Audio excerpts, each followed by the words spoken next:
Entonces, en la clase anterior habíamos visto lo que es el procesamiento histológico y habíamos visto la primera parte de lo que es tejido epitelial, lo que son las funciones.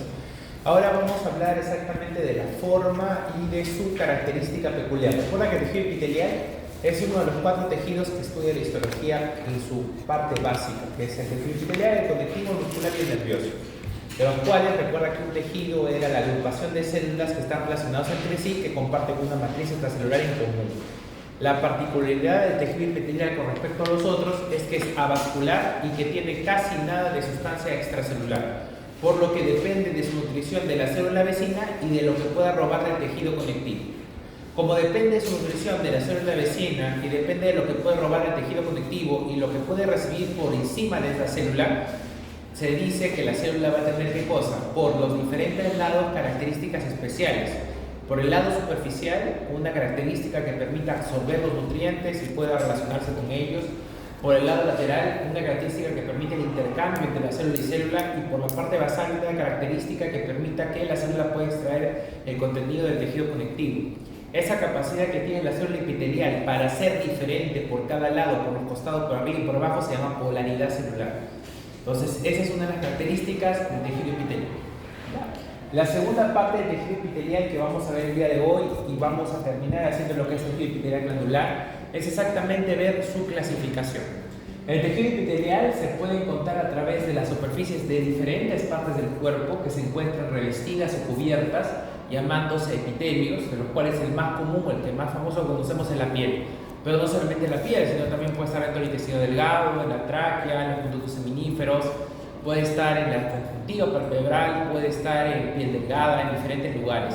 Por eso es que la piel del tejido epitelial de revestimiento no tiene un solo origen, no tiene una sola capa de producción, sino puede derivar de cualquiera de las 3 capas embrionarias, de ectodermo, mesodermo o endodermo. ¿Y de qué va a depender de que derive? Del órgano base. ¿Está bien? En segundo lugar, recuerda que a diferencia del tejido conectivo, el tejido epitelial puede derivar de las 3 capas. El tejido conectivo solamente deriva de la capa del mesodermo. Entonces, otra diferencia importante. ¿Ya? El tejido epitelial como tal se puede encontrar revistiendo o también puede tener la capacidad de secretar sustancias. Esta capacidad de secretar sustancias se le llama glándula o se le llama tejido epitelial de tipo glandular. Eso quiere decir que el tejido epitelial tiene 2 formas de presentación. Una presentación en la cual está revistiendo, cubriendo órganos por dentro y por fuera, que se llama epitelio de revestimiento, y otra presentación en la cual se va a encargar de componer una estructura que secreta sustancia, que se llama epitelio glandular. Entonces, lo que vamos a ver ahorita en esta parte de la segunda clase es lo que es epitelio de revestimiento y en la tercera clase lo que es epitelio glandular.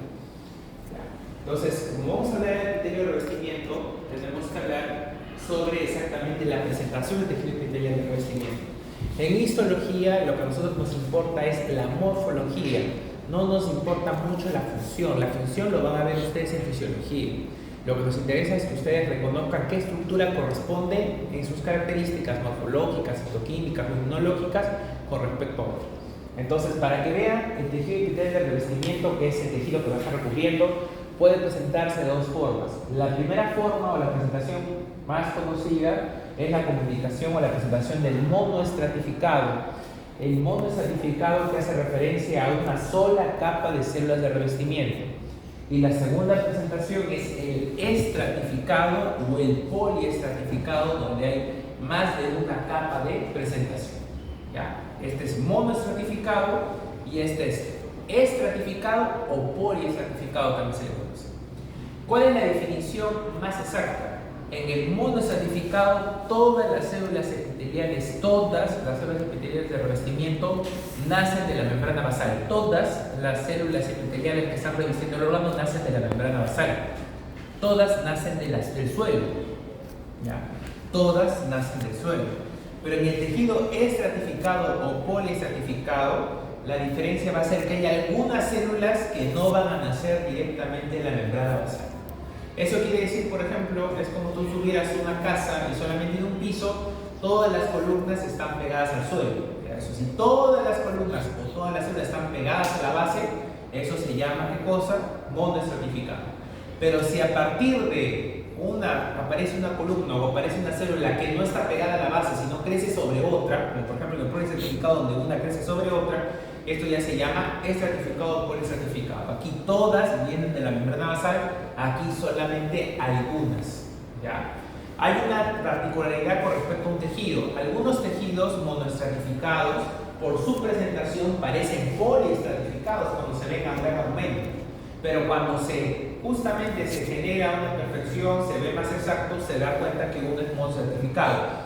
Esos tejidos que parecen poliestratificados, pero que en la corrección y en el mayor aumento se saben que son monoestratificados, se llaman pseudoestratificados. ¿Por qué se llaman pseudoestratificados? Porque parecen a la primera impresión que las células no todas derivan de la membrana basal, si no hubieran varias capas.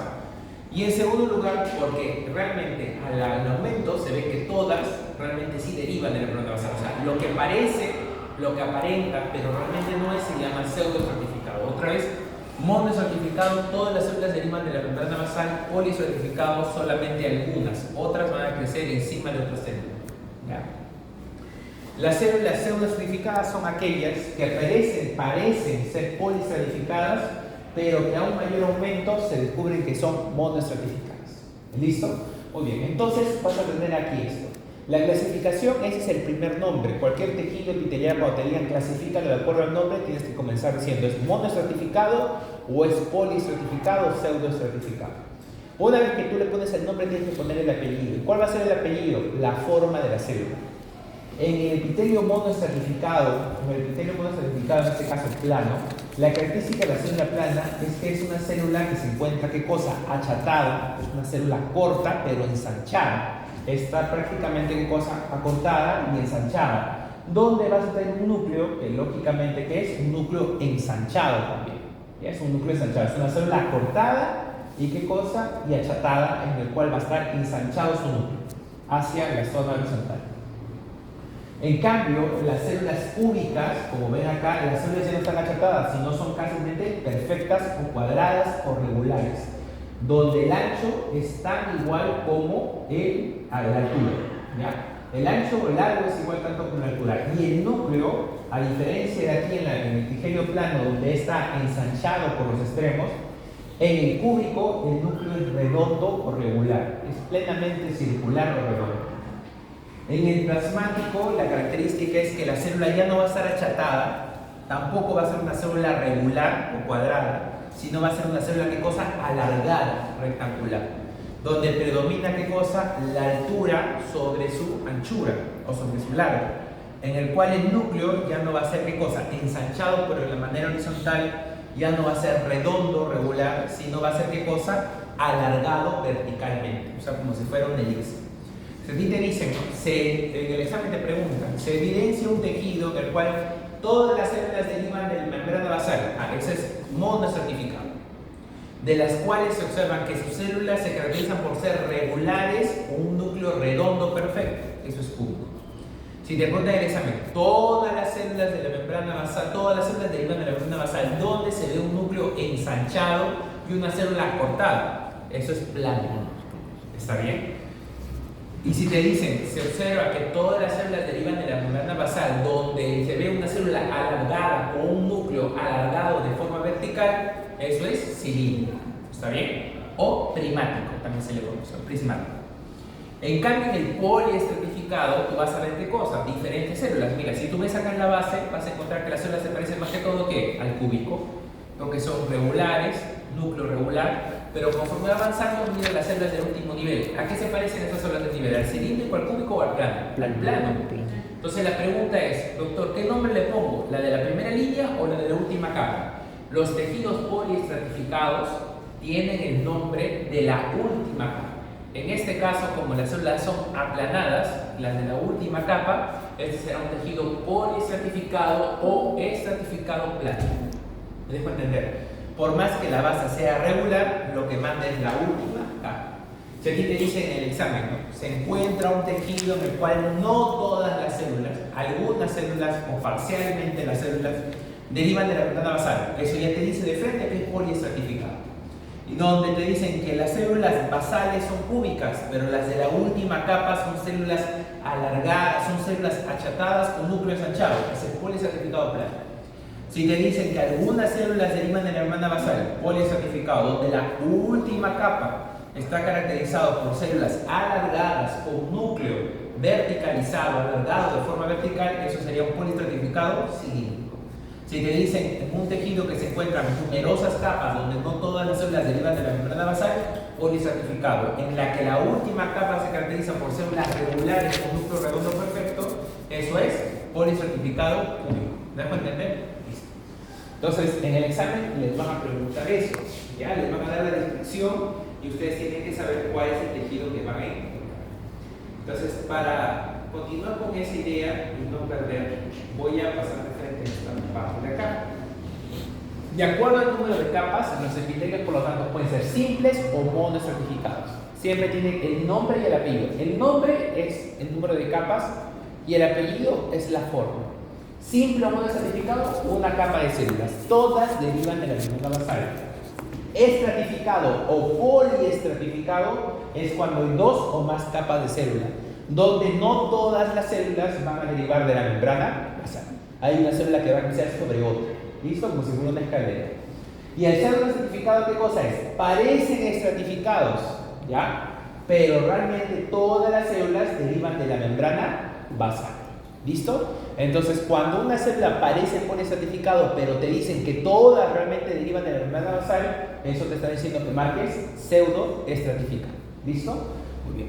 Entonces, ¿cuáles son los tejidos que derivan de cada uno? Esto es importante. Acá está el simple, ¿no? Lo que caracteriza, ¿no? Un epitelio plano, célula achatada con núcleo horizontalizado, ¿no? En el cual podemos encontrar de forma simple, monoestratificado, una capa donde todas derivan de la membrana basal, o poliestratificado o estratificado cuando aparecen capas que no derivan todas de la misma membrana basal, sino crecen de una sobre otra, ¿no? Como en este caso.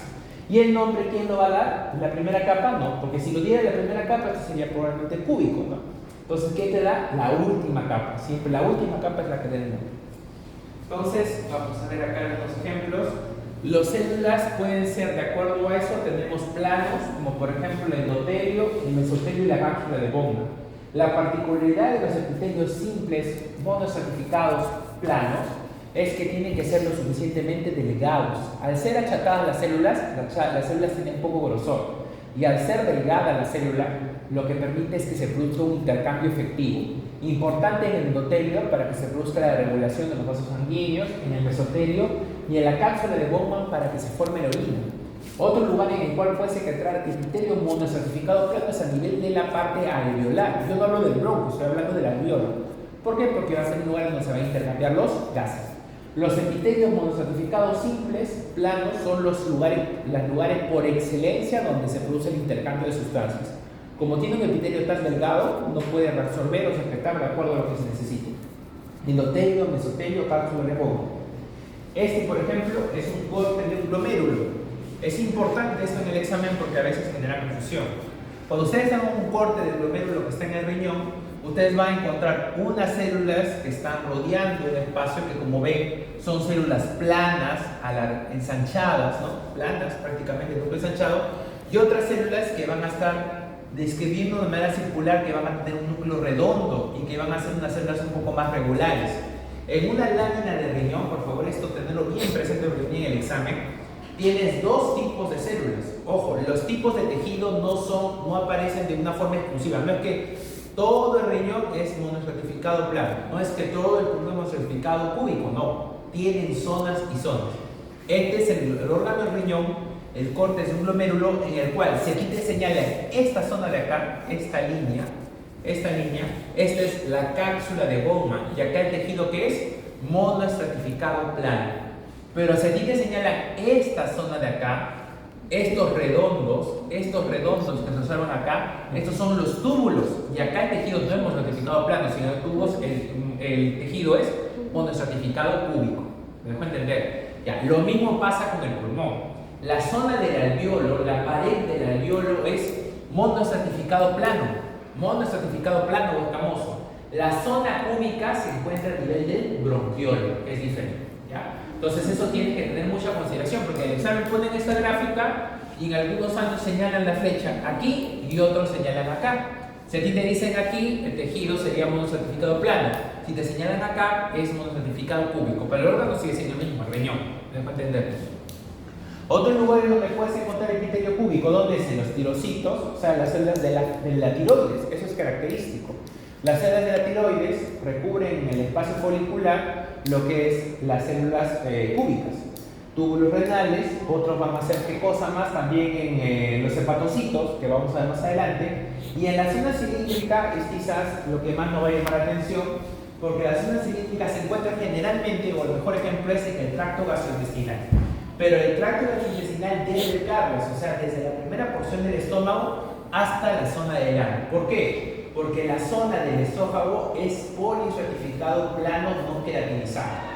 Y la cavidad oral es un estratificado plano no queratinizado. La cavidad oral y el esófago es estratificado plano no queratinizado. Pero desde que está en el estómago, o sea, desde el cardias hacia el ano, todo lo restante es cilíndrico. Yo me acuerdo porque como el tubo digestivo, el nombre que le damos al sistema digestivo tubo, tiene la apariencia de un cilindro. Entonces yo me acuerdo siempre, digestivo se asocia a forma cilíndrica. Este es un ejemplo, por ejemplo, ¿no? Donde ves qué cosas, células que todas derivan de la membrana basal, todas las células derivan de la membrana basal, donde las células qué cosas son largas, con un núcleo qué cosa verticalizado, ¿no? Compara estas células, mira, largas, con estas células de acá, no hay forma, ¿no? Estas células están qué cosa, aplanadas, literalmente achatadas, estas son planas. No hay forma de diferenciar, no hay forma de confundirse de este tipo de célula con la que está aquí. Esta es mucho más cuadrada, esta qué cosa es rectangular, ¿listo? Muy bien, entonces eso por favor tenlo presente. Vamos a ver acá unos ejemplos. Este es el ejemplo de tejido epitelio plano simple, ya saben ustedes. Se ven que todas las células derivan de la membrana basal, donde el núcleo qué cosa es ensanchado y las células son cortas. ¿Dónde se puede encontrar con claridad? Se puede encontrar recubriendo la cápsula de Bowman o en las zonas de intercambio, por ejemplo a nivel de la pared alveolar. Muy importante. Vista de arriba hacia abajo, tiene una forma escamosa, como si fueran las escamas del pescado. Por eso es que algunos le dicen epitelio plano simple o epitelio monoestratificado escamoso también, por la presencia como si fueran qué cosa, las escamas de un pescado, ¿no? El otro ejemplo que tenemos es el epitelio cúbico simple, ¿no? La diferencia con el anterior, ¿cuál es? Que aquello no es de tipo escama de un pescado, sino de manera más poliédrica, ¿no? De arriba hacia abajo, y las células qué cosas son cuadriculadas, con un núcleo redondo perfecto, ¿no? En el cual, ¿dónde van a ser los lugares con mayor localización o donde podemos encontrarlo con mayor facilidad? En el hígado, en la tiroides, en las glándulas mamarias, ¿ya? En las glándulas, en algunas glándulas salivales, pero en los bronquiolos, pero sobre todo en los túbulos renales. Con esto quiero dar una pequeña aclaración. Las glándulas salivales también pueden tener tejido poliestratificado cúbico, ¿ya? El poliestratificado cilíndrico, pero para fines de examen, por favor, yo quiero que tú recuerdes de manera característica hígado, tiroides y bronquiolos y túbulos renales, ¿ya? Quizás por las glándulas salivales yo no lo pregunto porque se pueden encontrar los dos tipos de tejido y eso lo voy a hablar después y eso puede generar una confusión. De forma categórica, los que no hay pierdes, tiroides, hígado, bronquiolos y túbulos renales. Y lo digo así, ¿por qué? Porque en el examen les van a preguntar qué tipo de órgano tiene, con qué tejido tiene. Y los órganos pueden tener dos tipos de tejido epitelial. Por eso es que vamos a colocar los que están escritos en las diapositivas. Si ustedes leen su libro, van a encontrar muchos más ejemplos. El otro es el epitelio cilíndrico simple, ¿no? Que también se ve de forma poliédrica, de arriba hacia abajo, pero la característica de cosa es que todas las células derivan de la membrana basal y que van a ser células ¿qué cosa? Rectangulares con núcleo verticalizado. ¿Dónde se encuentra principalmente esto? En el tubo digestivo, desde el cardias hasta el ano, ¿no? Acá podemos ver claramente cómo se ve una célula alargada con un núcleo verticalizado, ¿verdad? Y entre célula y célula vamos a encontrar como unas zonas de palidez. Estas zonas de palidez se conocen como las glándulas caliciformes, que son glándulas que se encargan de producir moco en algunas zonas del cuerpo, como el tubo digestivo, ¿no? Acá van a ver las células rectangulares y acá van unas zonas medias pálidas, ¿no? Como unas bolsitas, si se dan cuenta, ya hay una zona pálida. Estas bolsitas son las vesículas de la glándula caliciformes, ¿ya? Por si acaso, eso está mal. Pero eso lo vamos a ver en la tercera clase, lo que quisiera que te acuerdas es dónde encuentras el cilíndrico simple. El epitelio supraestratificado es aquel epitelio que a larga vista, a vista lejana, parece poliestratificado. Porque mira, si tú lo ves así, desde un punto de vista lejano, te va a impresionar a grandes rasgos que acá hay dos o más niveles de célula. Pero si tú agudizas la visión, vas a ver que todas las células derivan de la membrana basal. Algunas de manera más clara, como estas de acá, y otras de manera más engañosa, como por ejemplo esta, que parece que fuera superior, pero mira, nace de aquí. O esta, que nace de aquí, esta que nace de aquí, esta de aquí, en fin. Todas las células del tejido pseudoestratificado, todas nacen de la membrana basal, pero a la apariencia parece que fueran dos o más niveles. Las características del tejido pseudoestratificado, ¿cuáles? También tienen células caliciformes que los acompañan. Otra vez estas bolsitas, ¿no?, que se forman. En este caso lo ves de forma pálida. Eso ya lo vamos a ver en la clase 3, por qué es de forma pálida y por qué se colorea a veces. ¿Dónde se puede encontrar? De elección, de facilidad, el típico lugar, la famosa tráquea, ¿no?, donde está este estratificado cilíndrico ciliado. Ciliado porque permite el pasaje de sustancias. Pero también se puede encontrar en ¿dónde? En el epidídimo y en el conducto deferente. Esto, por favor, también tenlo en consideración, porque a veces en el examen te ponen epidídimo y tú solamente piensas en tráquea y piensas que es falso, pero al final resulta ser verdadero también. Epidídimo y conducto deferente también es un lugar donde se puede encontrar el epitelio pseudoestratificado. El epitelio estratificado, a diferencia de los otros, recuerda que es cuando tienes dos o más capas y ahí sí vas a encontrar células que no nacen de la membrana basal, como por ejemplo la imagen es clara. Y el nombre del epitelio va a darlo la última capa. Puede llamarse estratificado o poliestratificado plano, estratificado o poliestratificado único o cilíndrico y epitelio polimorfo de transición, que lo vamos a ver más adelante qué consiste.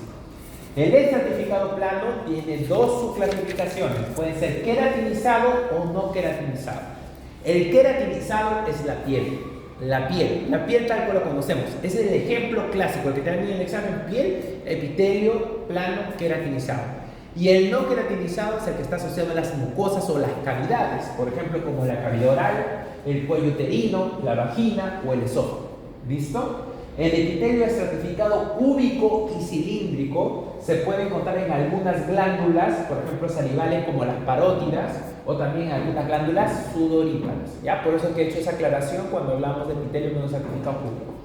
Y el epitelio polimorfo de transición es un epitelio en el cual, cuando está en contracción, tiene una forma y cuando está relajado cambia de forma. Ese es el ejemplo. ¿Ya? Cuando está contraído tiene una forma y cuando está relajado las células aparenten tener otra forma distinta.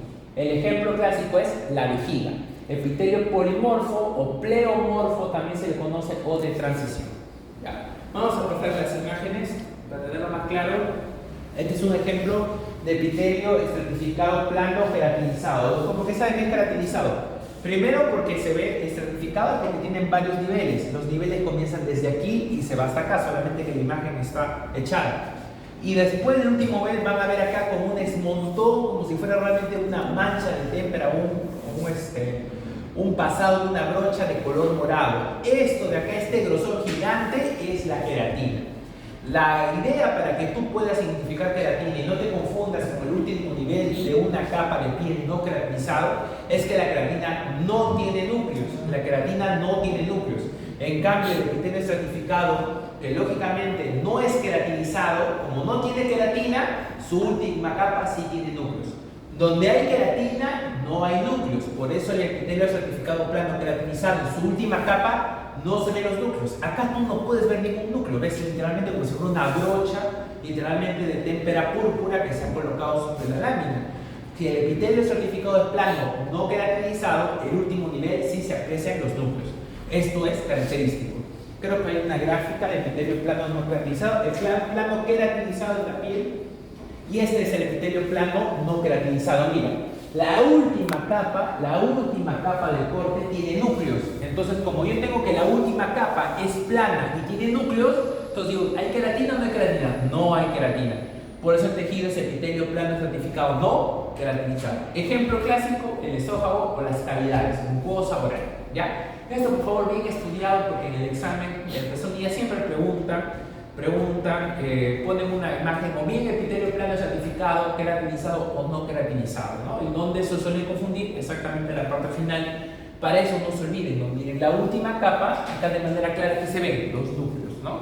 Pero en cambio, en el epitelio plano queratinizado, la última capa, que solamente el epitelio está echado, la última capa, aquí no se observa ningún solo núcleo, literalmente, ¿ya? Se ve el grosor de la tinción. Tenemos también un ejemplo de epitelio certificado cilíndrico, folio certificado cilíndrico, donde, como pueden observar, la base es cúbica, pero las últimas células son, ¿qué cosa? Cilíndricas, ¿no? ¿Dónde se puede encontrar esto? En el revestimiento de la conjuntiva palpebral, ¿ya? En el revestimiento de la conjuntiva palpebral puedes encontrar el epitelio cilíndrico certificado. Esta fue pregunta para el grupo anterior, se le puso, se describió, ¿no? Decía, se observa un tejido donde se observan dos o más capas de células donde no todas derivan de la membrana basal. Ah, es certificado. Donde las últimas células de la última capa se caracterizan por ser alargadas, largas, con núcleo verticalizado. Ah, es certificado cilíndrico. ¿Cuál es el ejemplo? Conjuntiva palpebral. ¿Ya? Entonces, así es como puede venir en el examen, o va a venir en el examen, solamente que tiene que reconocer el órgano y el tipo.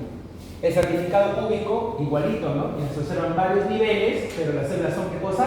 Regulares conforme se acerca a su último nivel. ¿Dónde se encuentra esto? Principalmente en los conductos de las glándulas salivales. ¿Listo?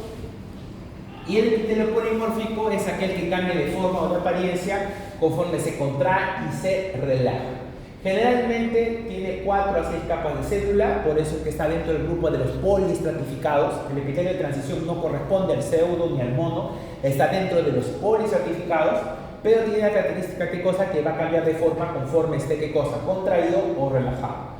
Gracias a esta característica o cambio de forma se da por qué cosa, porque generalmente tienen dos núcleos. Entonces los núcleos, como cambian de forma, pueden, o lógicamente o sea, aprecia uno más que el otro de acuerdo al momento, es por dar la sensación de cambio de forma, ¿no? Entonces si ven, por ejemplo, que al contraído se ve que hay un núcleo ensanchado, ah, tú dices esto es plano, ¿no? Pero si después ves que el núcleo se alarga, entonces tú dices cúbico. Doctor, ¿cómo cambió la forma del núcleo? No es que cambia la forma del núcleo, sino que como coexisten dos núcleos, uno se aprecia mejor en un momento y el otro se aprecia mejor en otro momento. Por eso da la falsa sensación de que cambia de forma. ¿Me dejo entender? Ese es el epitelio polimórfico, pleomorfo o de transición. Característica clásicamente del urotelio y de la vejiga, ¿no? Generalmente binuclear. Por eso es que da la apreciación o se puede ver el cambio de las dos formas. Muy bien. Esto de acá de los tejidos, bien aprendidos, yo sé que cuando ustedes revisen los libros, me encontré un montón de ejemplos para cada tipo de tejido. No se mareen. Solamente para el examen, los que están acá en la diapositiva, solamente ellos, ¿ya? Y la forma de la pregunta es la misma. Un tejido con una capa, dos capas, que nacen de la membrana basal, que no nacen todas de la membrana basal, cuyas células que son planas, si te dicen que es un núcleo ensanchado y célula chata, si te dicen que es un núcleo redondo perfecto con una célula regular, ¿no es la palabra regular? Entonces es cúbico. Y si te dicen que es una célula alargada con un núcleo vertical, eso es cilíndrico. Ya tú ves si es mono o poli, y ahí vas distribuyendo. ¿Listo? Muy bien. Entonces te van a preguntar eso. Esa es una parte, de ahí viene una pregunta, la primera parte de la exposición es otra pregunta, y de esto que voy a explicar viene otro. Esta es la parte más pesada de la clase, que es la parte de las comunicaciones. ¿Por qué? Porque están yendo de nombres y proteínas. Pero vamos a tratar de resumirlo de la forma más sencilla posible para que lo tengas en cuenta. El tejido epitelial va a tener ¿qué cosa? Va a tener la necesidad de poder intercambiar sus sustancias, no solamente absorber sustancias por arriba, sino por los costados y también por abajo. Entonces, si ustedes, por ejemplo, están recorriendo una carretera y tienen la opción de correr una carretera plana y otra carretera que tiene subidas y bajadas, ¿en dónde van a gastar más gasolina? Probablemente donde van a recorrer más o van a gastar más gasolina va a ser la que tiene subidas y bajadas, porque a pesar de que te lleva del punto A al punto B, recorre más distancia, solamente tiene subidas y bajadas. Entonces, ¿qué son las interdigitaciones? Muy parecidas a esas subidas y bajadas. Al haber subidas y bajadas, interdigitaciones y pliegues, aumenta el área de intercambio de la célula. Si yo la célula fuera por su costado plana, tendría solamente un área de intercambio limitado, pero al tener ¿qué cosa? Relieves, aumenta mayor cantidad del área de intercambio. Cuando como igual ustedes van a conducir van del punto A al punto B, tienen un camino plano y tienen un camino de subidas y bajadas, ¿dónde van a haber recorrido más distancia? En el de subidas y bajadas. ¿Por qué? Porque han tenido mayor cantidad de recorrido para llegar a ese punto que solamente llegar a un punto plano, ¿no? El punto plano genera una distancia más corta. La interdigitación son las proyecciones de las membranas laterales que van a permitir intercambio de sustancias con la otra célula. ¿Y existen para qué? Para aumentar el área de intercambio. Entonces ustedes van a ver acá una célula, acá en Google, por ejemplo, van a ver cómo hay como deditos que se meten entre ellas para generar mayor aumento de intercambio, ¿no? Y al haber interdigitaciones hay mayor aumento porque aumenta el área de intercambio. Ahora, voy a continuar con esto de acá. Esta gráfica, ¿ya? Las células van a tener tres zonas que hemos hablado. Una zona apical, que es la zona que se va a encargar de tener contacto con las sustancias, de absorber todo lo que pase por encima. Las zonas laterales, que van a ser las zonas que intercambian sustancias con la célula vecina. Y una zona basal, que va a ser la que le robe las sustancias al tejido conectivo. ¿Está bien? Entonces, debido a que son tres zonas diferenciadas, la célula epitelial es caracterizadamente se le conoce como polar, una célula con polaridad celular. Entonces, como son tres zonas diferenciadas, la célula no puede ser igual por un lado por el otro que el otro. Entonces, ¿qué tiene que hacer la célula para perfeccionar esa función? Modificarse. Entonces, para eso existen, ¿qué cosa? Las modificaciones. Acá están, las modificaciones. Existen modificaciones apicales, modificaciones laterales y modificaciones basales. Las modificaciones apicales son las que permiten que la célula obtenga nutrientes de la parte luminosa, o sea, del tubo, ¿no? La región lateral es aquella que permite que se intercambien sustancias de la célula del costado y la región basal que robe del tejido conectivo. Voy a comenzar explicando la zona apical. Existen 4 presentaciones: microvellosidades, estereocilio, cilio y flagelo. ¿Ya? ¿Qué significa eso? Voy a pasar acá. Ya. Las microvellosidades son una forma de modificación apical que se caracterizan principalmente para generar absorción de nutrientes. O sea, el hecho de que una célula, un tejido epitelial tenga microvellosidades, estás garantizando que ese tejido tenga la capacidad de absorber nutrientes. Estas microvellosidades pueden dar apariencias muy clásicas, por ejemplo en el intestino, la famosa chapa estriada, o a nivel del intestino también se le escribe ribete en cepillo, también a nivel renal, que son justamente la presencia como si fueran de células que tienen como una especie de pelitos que están en la parte de arriba, que no van a hacer que más que las zonas de las microvellosidades. Las zonas de microvellosidades existen como modificación apical para que se absorban los alimentos, las absorben las sustancias. Ahora, miren ustedes, esta es la microvellosidad. La microvellosidad está formada, estos son los pelitos, ¿ya? Está formado por proteínas de cadenas o cadenas lineales. Estas cadenas lineales de microproteínas están formadas por fascina, actina y miosina 1. La miosina 1, la actina y la fascina son características o son ¿qué cosa? Estructuras que se van a encontrar de manera vertical. Y en la parte de la base, estas estructuras verticales, para que tengan un sostén y no estén en la nada, tienen como una especie de entrecruzamiento con una malla que se llama el famoso velo terminal. El velo terminal de la microvellosidad está formado por la miosina 2. Si a ti te dicen, la miosina 1 forma parte del velo terminal, eso es falso. No forma parte del velo terminal. Forma de la estructura vertical de los microfilamentos y los microtúbulos de la microvellosidad. La miosina 2 es la que forma parte del velo terminal. ¿Me dejo entender? La miosina 2 es horizontal, la miosina 1 es vertical. ¿Listo? Ya. Un dato muy interesante en las microvellosidades, que aparte de esa distribución que tiene entre las miosinas, actina y fascina por un lado y la parte horizontal por la miosina 2, en su extremo final va a haber una especie de proteína que va a unir estas 4 columnas. Esa proteína se llama villina. La villina, así como villano, villina es la proteína que forma parte de las microvellosidades. Ya. Esas son las características con respecto a las microvellosidades.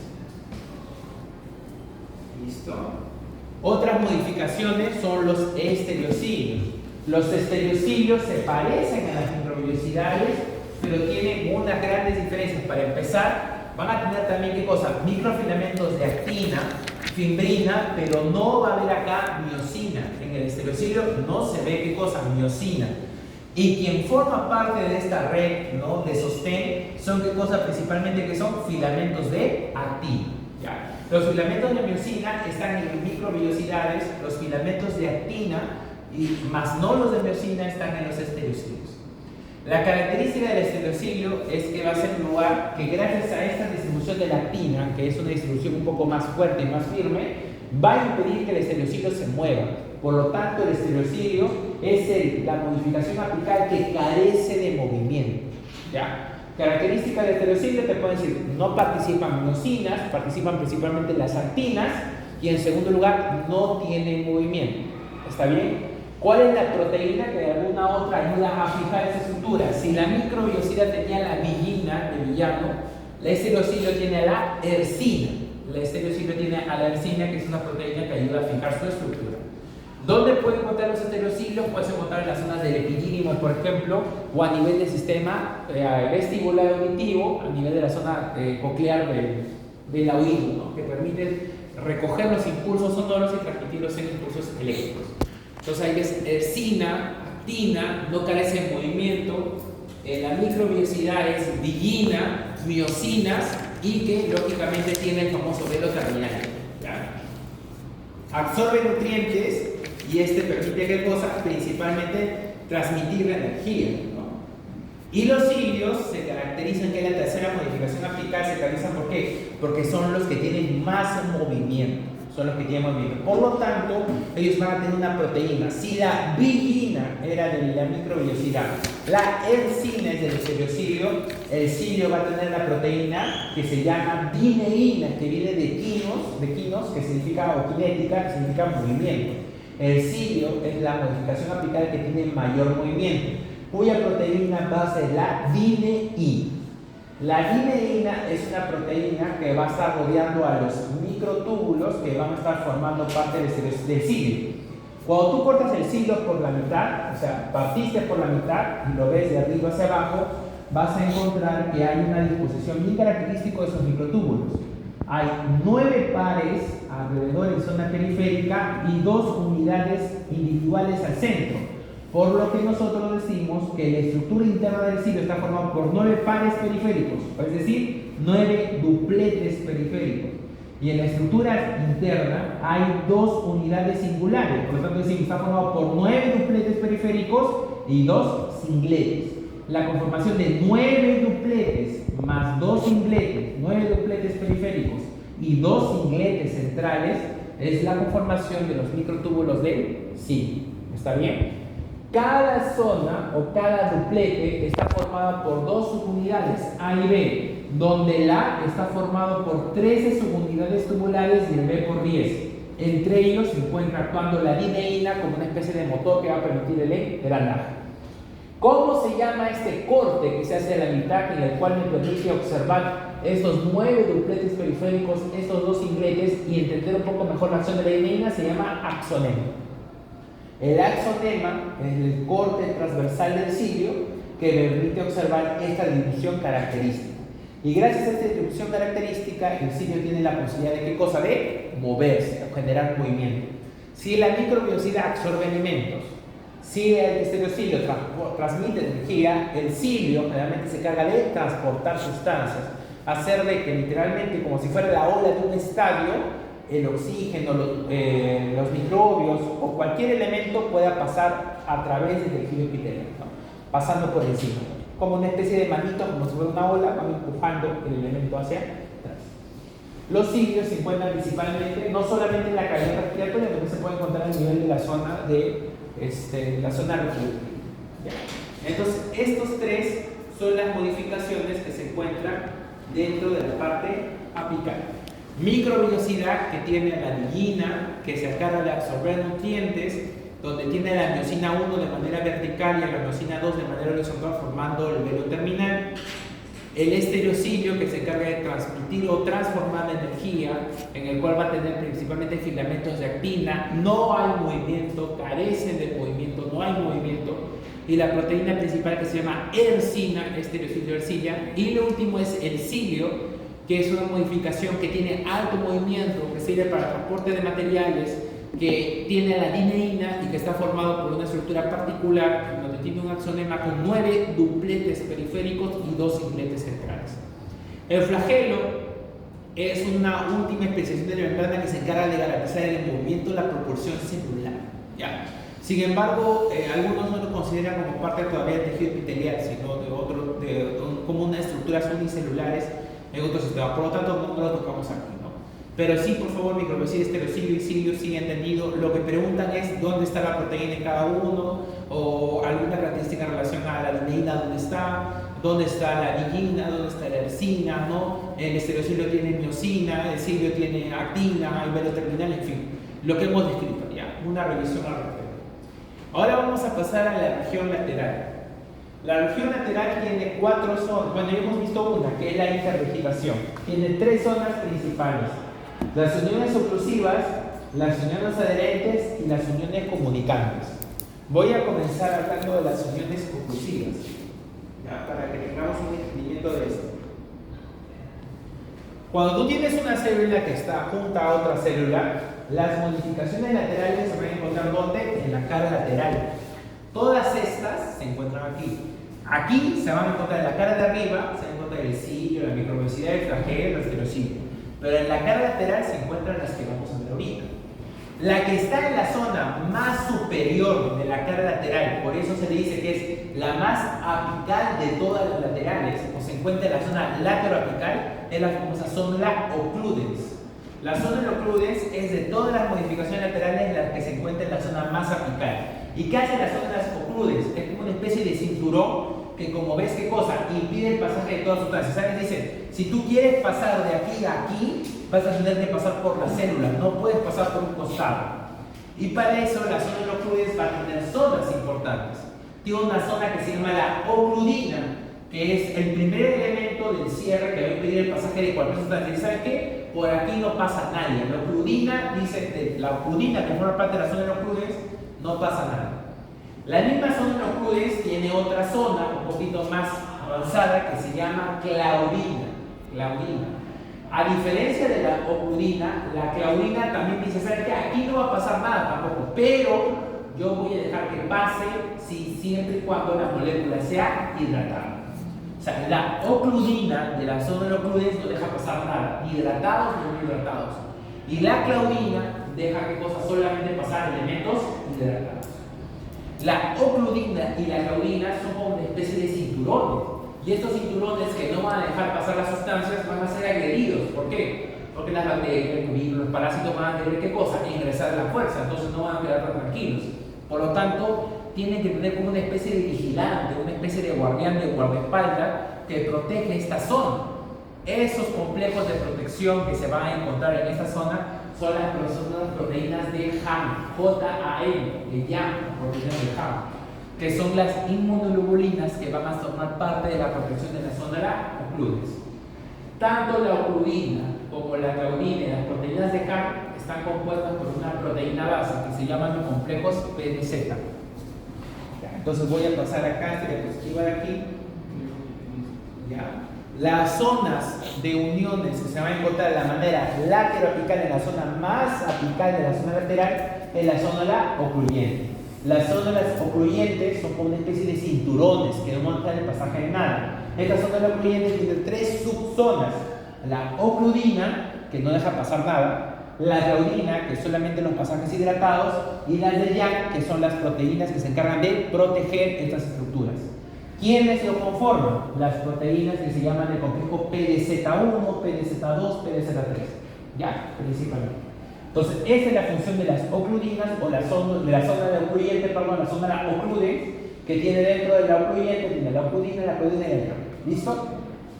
Ahora, cuando ustedes vean más profundo, ya vayan a la zona más profundo, van a encontrar otras modificaciones. Van a encontrar modificaciones que van a estar formando como una especie de ¿qué cosa? Como una especie de uniones de citoesqueleto a citoesqueleto, o una especie de pegamentos. Va a haber una unión que se va a encontrar que va a estar distribuido en casi todo el resto de la cara lateral, o sea, desde la parte de la mitad hacia abajo, casi todo, constantemente, o sea, está repetido a montones. Esa zona repetida a montones que se encuentra se llama zónula adheres. La zónula adheres es la modificación lateral que se encuentra de manera, la modificación lateral más abundante que se encuentra en la cara lateral. ¿Listo? La célula adherens está formada principalmente por las proteínas de K, integrinas, que vamos a ver aquí. La célula adherente es una zona de modificación que se encuentra mucho más profunda que la zona ocludens y que es la que se va a distribuir por toda la zona. La zona ocludens solamente está ubicado justamente en la parte superior de la parte lateral, o sea, en ese borde, en la curva. En cambio, la zona adherente está en todo el resto de la cara lateral. ¿Y quiénes van a confirmar principalmente esas células adherentes? Los elementos de catetinas, vinculinas y actininas. ¿Ya? Complejo PDC tengo ocludens de actininas, vinculinas y catetinas. Si te dicen alguna en especial, actinina, es la que yo quisiera que te acuerdes. Actinina, célula adherens. ¿Ya? ¿Y cuál va a ser la función de esta célula adherens? Ya no va a ser tanto impedir el pasaje de sustancias, sino que va a ser principalmente acoplar el citoesqueleto de un lado con el otro. Citoesqueleto de actina a la membrana plasmática. O sea, ¿qué cosa? Va a pegar los dos citoesqueletos como una especie de pegamento de las células vecinas. Más abajito van a encontrar otra zona. Este pegamento que es la célula adherente se encuentra casi toda la cara lateral bien distribuida. Pero existe otra modificación lateral que no se encuentra de manera tan abundante, sino se encuentra poquito. Uno o dos, así como uno o dos como máximo por cada cara de célula.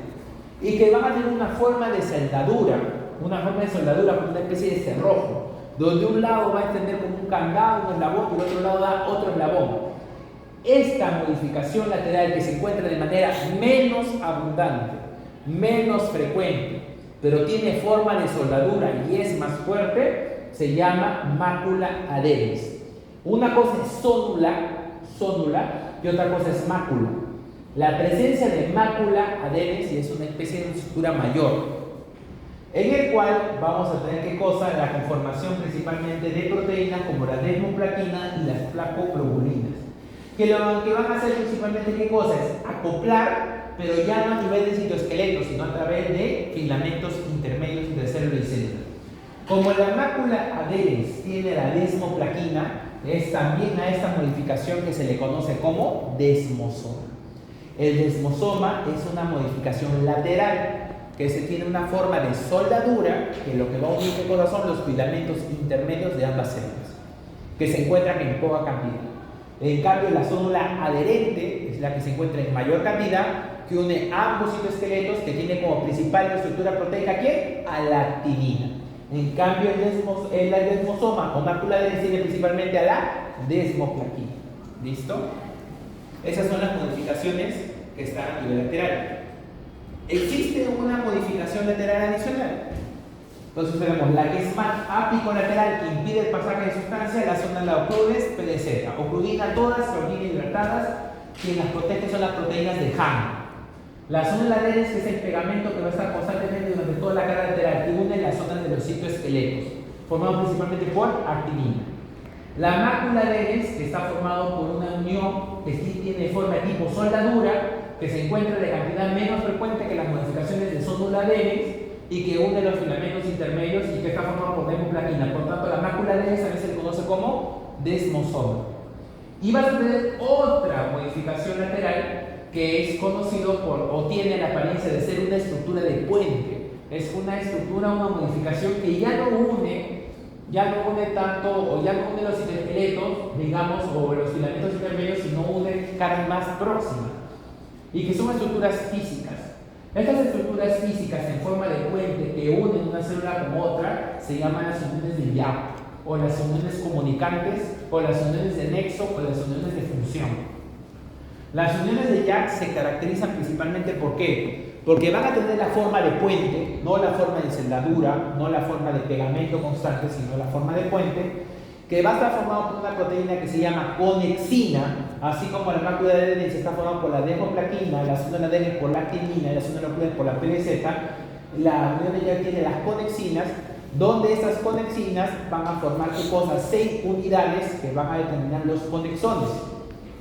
Para formar una unión comunicante necesita 6 conexinas por un lado y 6 conexinas por el otro. Por tanto, una unión comunicante está formada por 12 conexinas.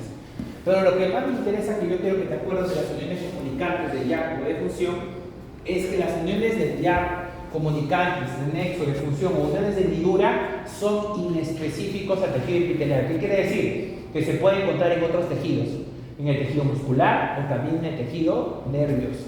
¿Listo? Muy bien. Estas son las modificaciones laterales. En cambio, las modificaciones basales son otras que vamos a ver ahorita.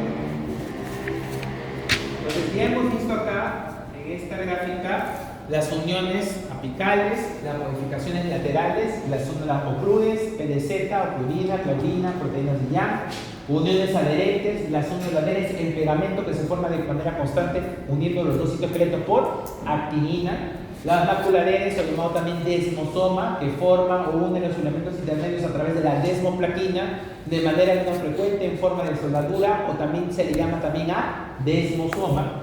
Las uniones comunicantes del nexo de hendidura, de Young de función, que son estas uniones o puentes que se forman por 6 unidades de conexinas de un lado en el otro, que van a formar una unidad, ¿no? Conexión, que no es exclusivo de los tejidos epiteliales. Este de aquí se puede encontrar también en tejido nervioso muscular, ¿ya? Y las interramificaciones.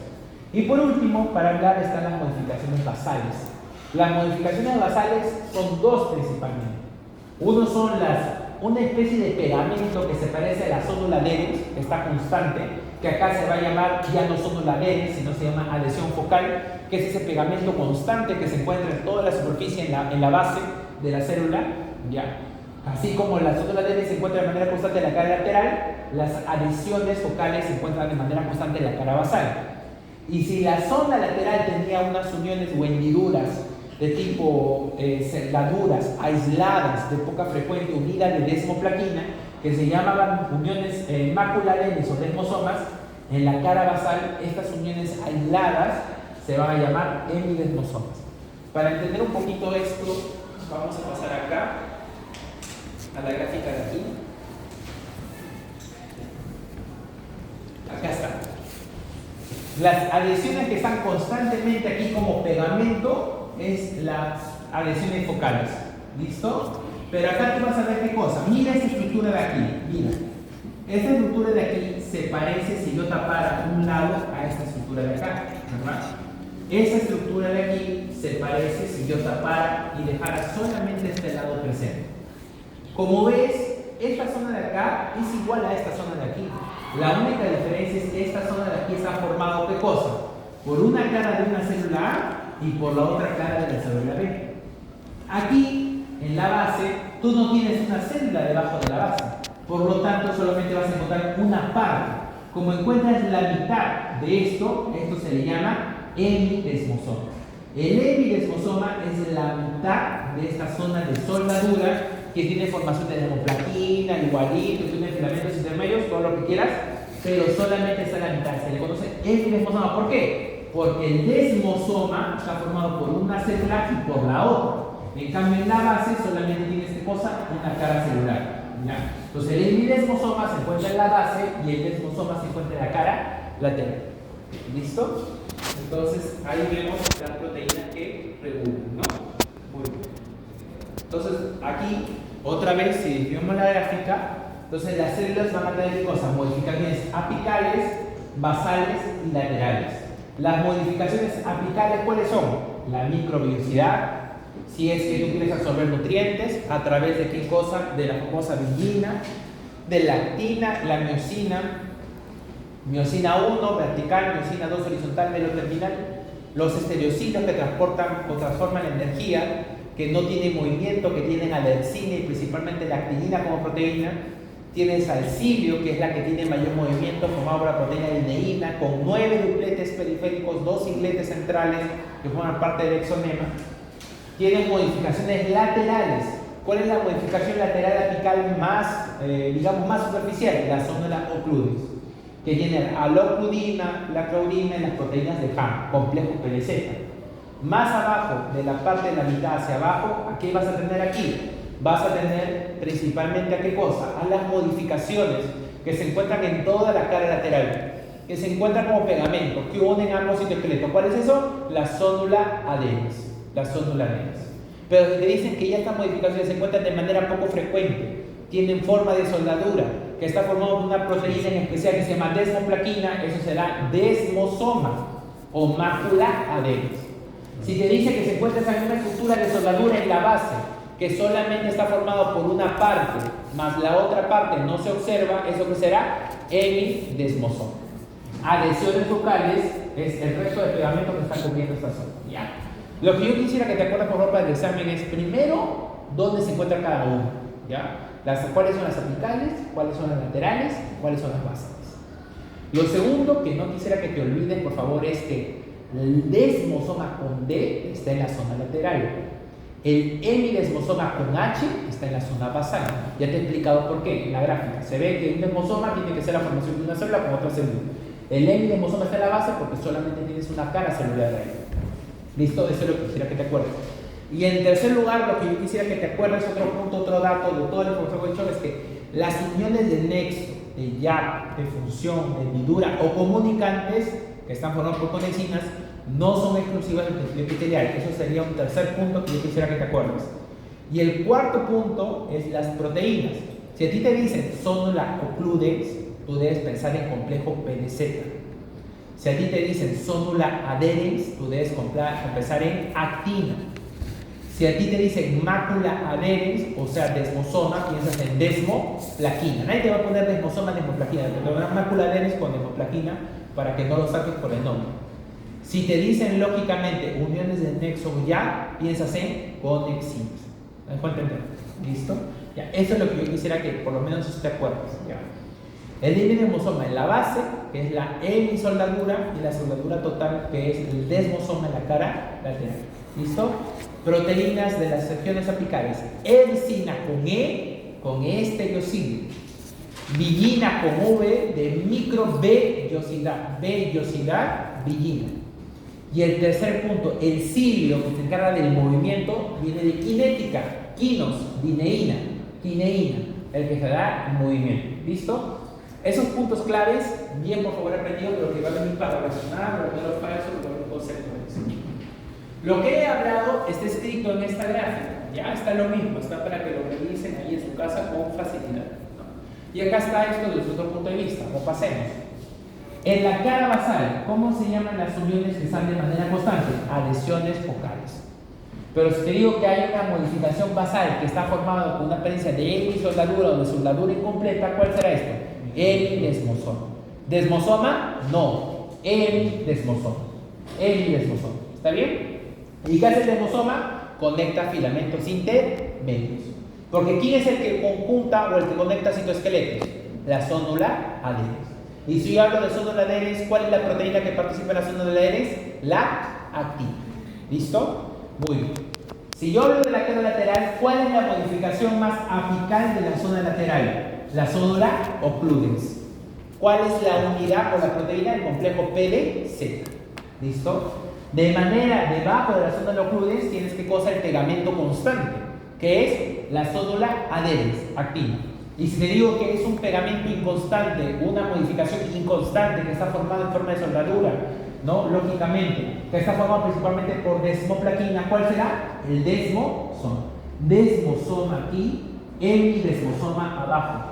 Hemidesmosoma con H está en la zona basal. El desmosoma con D está ubicado acá en la zona lateral. Eso por favor, bien claro, eso tiene que tener bien presente. ¿Ya? Listo. Y por último, las uniones comunicantes, que lo puedes encontrar como uniones de comunicantes, de nexo, de hendidura, de función o de TIC, ¿no? De junction, que es, lógicamente son inespecíficos, que no se encuentran. ¿Y cómo se aprecian? Tienen apariencia de puentes, ¿no? De puentes o estructuras sólidas.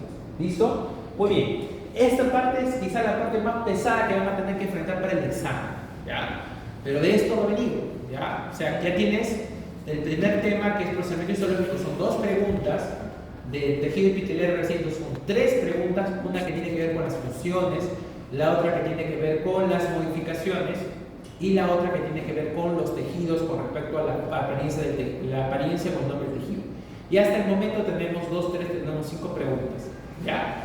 Por favor, con respecto a este punto, yo sé que las cosas están ahí, que ahorita posiblemente tienen a todos los nombres mezclados de las proteínas en la cabeza, pero la idea, como les dije, no es leerle la diapositiva, porque eso no tiene nada extraordinario. La idea es presentarles la información de una manera que ustedes puedan aceptar o acoplar la idea cuando lo revisen en casa, o por lo menos sepan cómo entender la diapositiva y no aprendan solamente el tipo de la memoria, sino sepan cómo enfocar.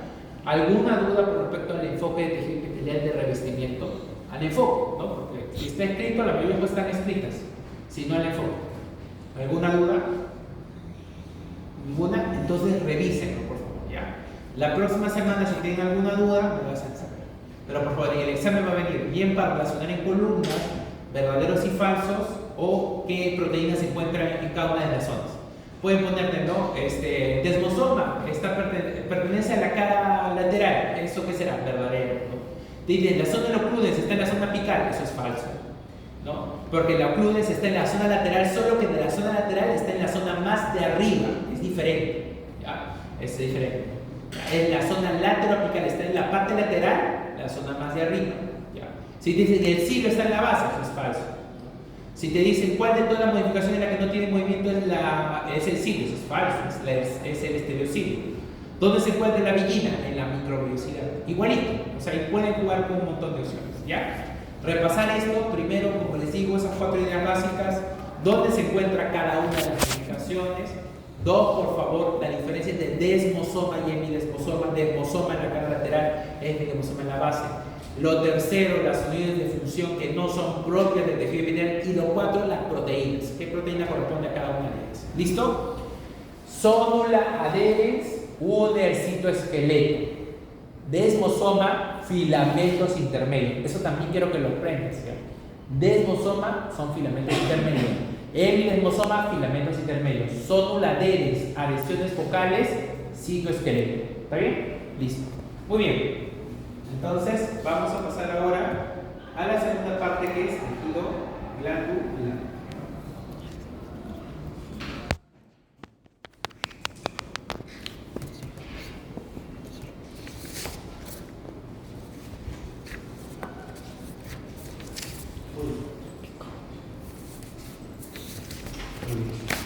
Muy bien, vamos a seguir ahora con tejido epitelial glandular, que es ya la segunda clase probablemente de esta semana. Es una clase más corta, me parece más accesible que la clase anterior, pero igual no deja de ser importante realizar. Acá vienen 2 preguntas en el examen. Recordemos entonces que el tejido epitelial tiene 2 formas de presentación. Una que es recubriendo tejidos por dentro y por fuera, que se llama revestimiento. Y la otra presentación del tejido epitelial es cuando secreta sustancias. Cuando secreta sustancias del tejido epitelial se le conoce como glándula. Por lo tanto, las glándulas y la zona de revestimiento son 2 formas de presentación del tejido epitelial. La clase 2 habla del tejido epitelial de revestimiento. En la clase de ahora vamos a ver el tejido epitelial glandular. El tejido epitelial glandular puede, lógicamente, secretar sus productos a través de 2 mecanismos. Secretándolo a través de un conducto y ese conducto ir hacia la zona externa, por lo tanto se llaman glándulas exocrinas, porque son las que van a vertir su contenido hacia un conducto y ese conducto va vertido hacia la zona externa, o en todo caso glándulas que vierten su contenido directamente hacia la sangre, que se llaman glándulas endocrinas. Un punto muy importante de la exocrina y endocrina es que la exocrina, para vertir su conducto hacia afuera, necesita que la sustancia se vaya hacia un conducto, y este conducto va a trasladar la sustancia para que se vaya hacia afuera. En la glándula endocrina no necesitas ningún conducto, no digas ningún ducto, ni ningún conducto, ningún camino. De frente la sustancia se va hacia el corriente sanguíneo. Por lo tanto, ¿cuál será la más vascularizada? ¿Las exocrinas o las endocrinas? Las endocrinas son más vascularizadas. ¿Listo? Muy bien. Todas las células pueden secretar sustancias y algunas pueden tener unas capacidades exclusivas solamente de secretar sustancias. ¿Listo? Esto es importante. El epitelio glandular no se encuentra generalmente a la misma altura del tejido epitelial, sino se encuentra embebido dentro del tejido conectivo. O sea, dentro del tejido conectivo que está debajo del epitelio va a estar como que una zona diferenciada, embebida, aislada, que es el tejido epitelial glandular, por si acaso. Si te dicen el tejido epitelial glandular se encuentra a la altura del tejido epitelial de revestimiento, no, porque esto está más abajo que el tejido epitelial de revestimiento. ¿Dónde está? Está ubicada a la altura del tejido conectivo, solo que esa zona es diferenciada y está caracterizado por tejido epitelial de glándulas, ¿no? Entonces vamos a ver ahorita esto de acá. Entonces tenemos diferentes formas de ver, tenemos diferentes tipos de glándulas, tenemos las glándulas exocrinas, tenemos glándulas endocrinas. Las glándulas exocrinas pueden ser de diferentes formas. Pueden ser de unicelulares, donde una sola célula secreta sustancias a través de un conducto y eso se da hacia la zona externa, no solamente a través de la piel, sino a través del tejido digestivo, el tubo respiratorio en general. Pueden ser multicelulares, donde varias células confluyen en un solo conducto, o compuestas también.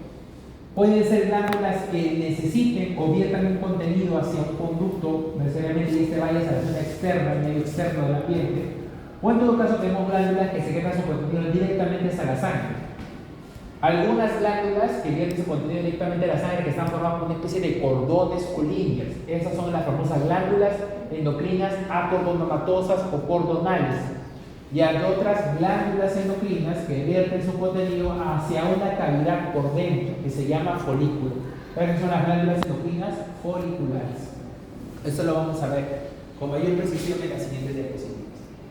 Entonces, la clasificación clásica de las glándulas pueden ser de diferentes tipos, pero la principal son las exocrinas, las endocrinas y las mixtas. Las exocrinas, para que se llame una glándula exocrina, sí o sí, no hay forma que no haya. Sí o sí, en el 100% de los casos tiene que tener, ¿qué cosa? Un conducto. Ese conducto va a ser el lugar en donde se va a drenar el contenido y ese contenido que está en el conducto va a salir hacia el medio externo. Estas glándulas exocrinas pueden ser unicelulares o multicelulares. Unicelulares, como por ejemplo las células caliciformes, o multicelulares como las glándulas salivales, sudoríparas o anilinas. Las glándulas endocrinas, en cambio, no necesitan conducto, vierten su contenido directamente hacia la sangre, ¿ya? O a los vasos linfáticos. Ejemplo de glándulas endocrinas, todo lo que hace tu sistema hormonal, todo lo que recuerdas del colegio cuando veas el sistema endocrino. ¿Cuál es?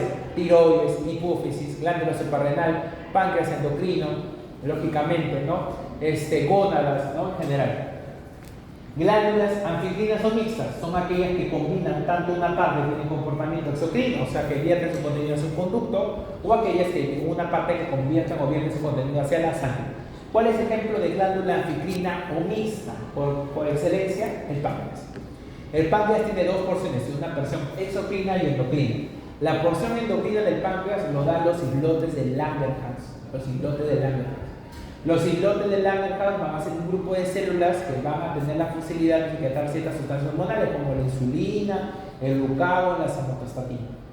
Y la parte del contenido exocrino lo da ¿qué cosa? En la liberación de los jugos pancreáticos cuando se generan los alimentos. Ya. Entonces, el páncreas es un ejemplo de glándula.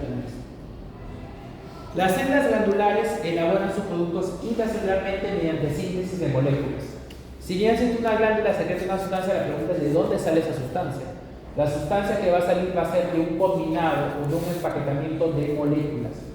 Por lo tanto, podemos tener que los elementos que se produzcan pueden ser ¿qué cosa? Derivados de aminoácidos, como por ejemplo polipeptídicas, un ejemplo de eso ocurre en la hipófisis. Otras hormonas que vienen de elementos serios, o sea, vienen de contenido derivado de grasas, como las ceruminosas, que están en el cerumen. Otras principalmente formadas por moco y proteínas solas, que son las caliciformes, y otras que son una combinación de proteínas, lípidos y carbohidratos, como son la mayoría de las glándulas. Entonces, las glándulas que tienen ahí están aquí. Las glándulas exocrinas son las glándulas que vierten su contenido hacia el externo a través de un conducto. Las glándulas endocrinas son las que vierten su contenido directamente a la sangre sin necesidad de ningún conducto. ¿Me dejo entender? Ya. Quiero que te olvides un ratito de las glándulas paracrinas, un ratito, solamente quiero que me entiendas en estas dos. Las glándulas exocrinas tienen una clasificación bien interesante de acuerdo a cómo van a liberar su sustancia. Tienes tres formas.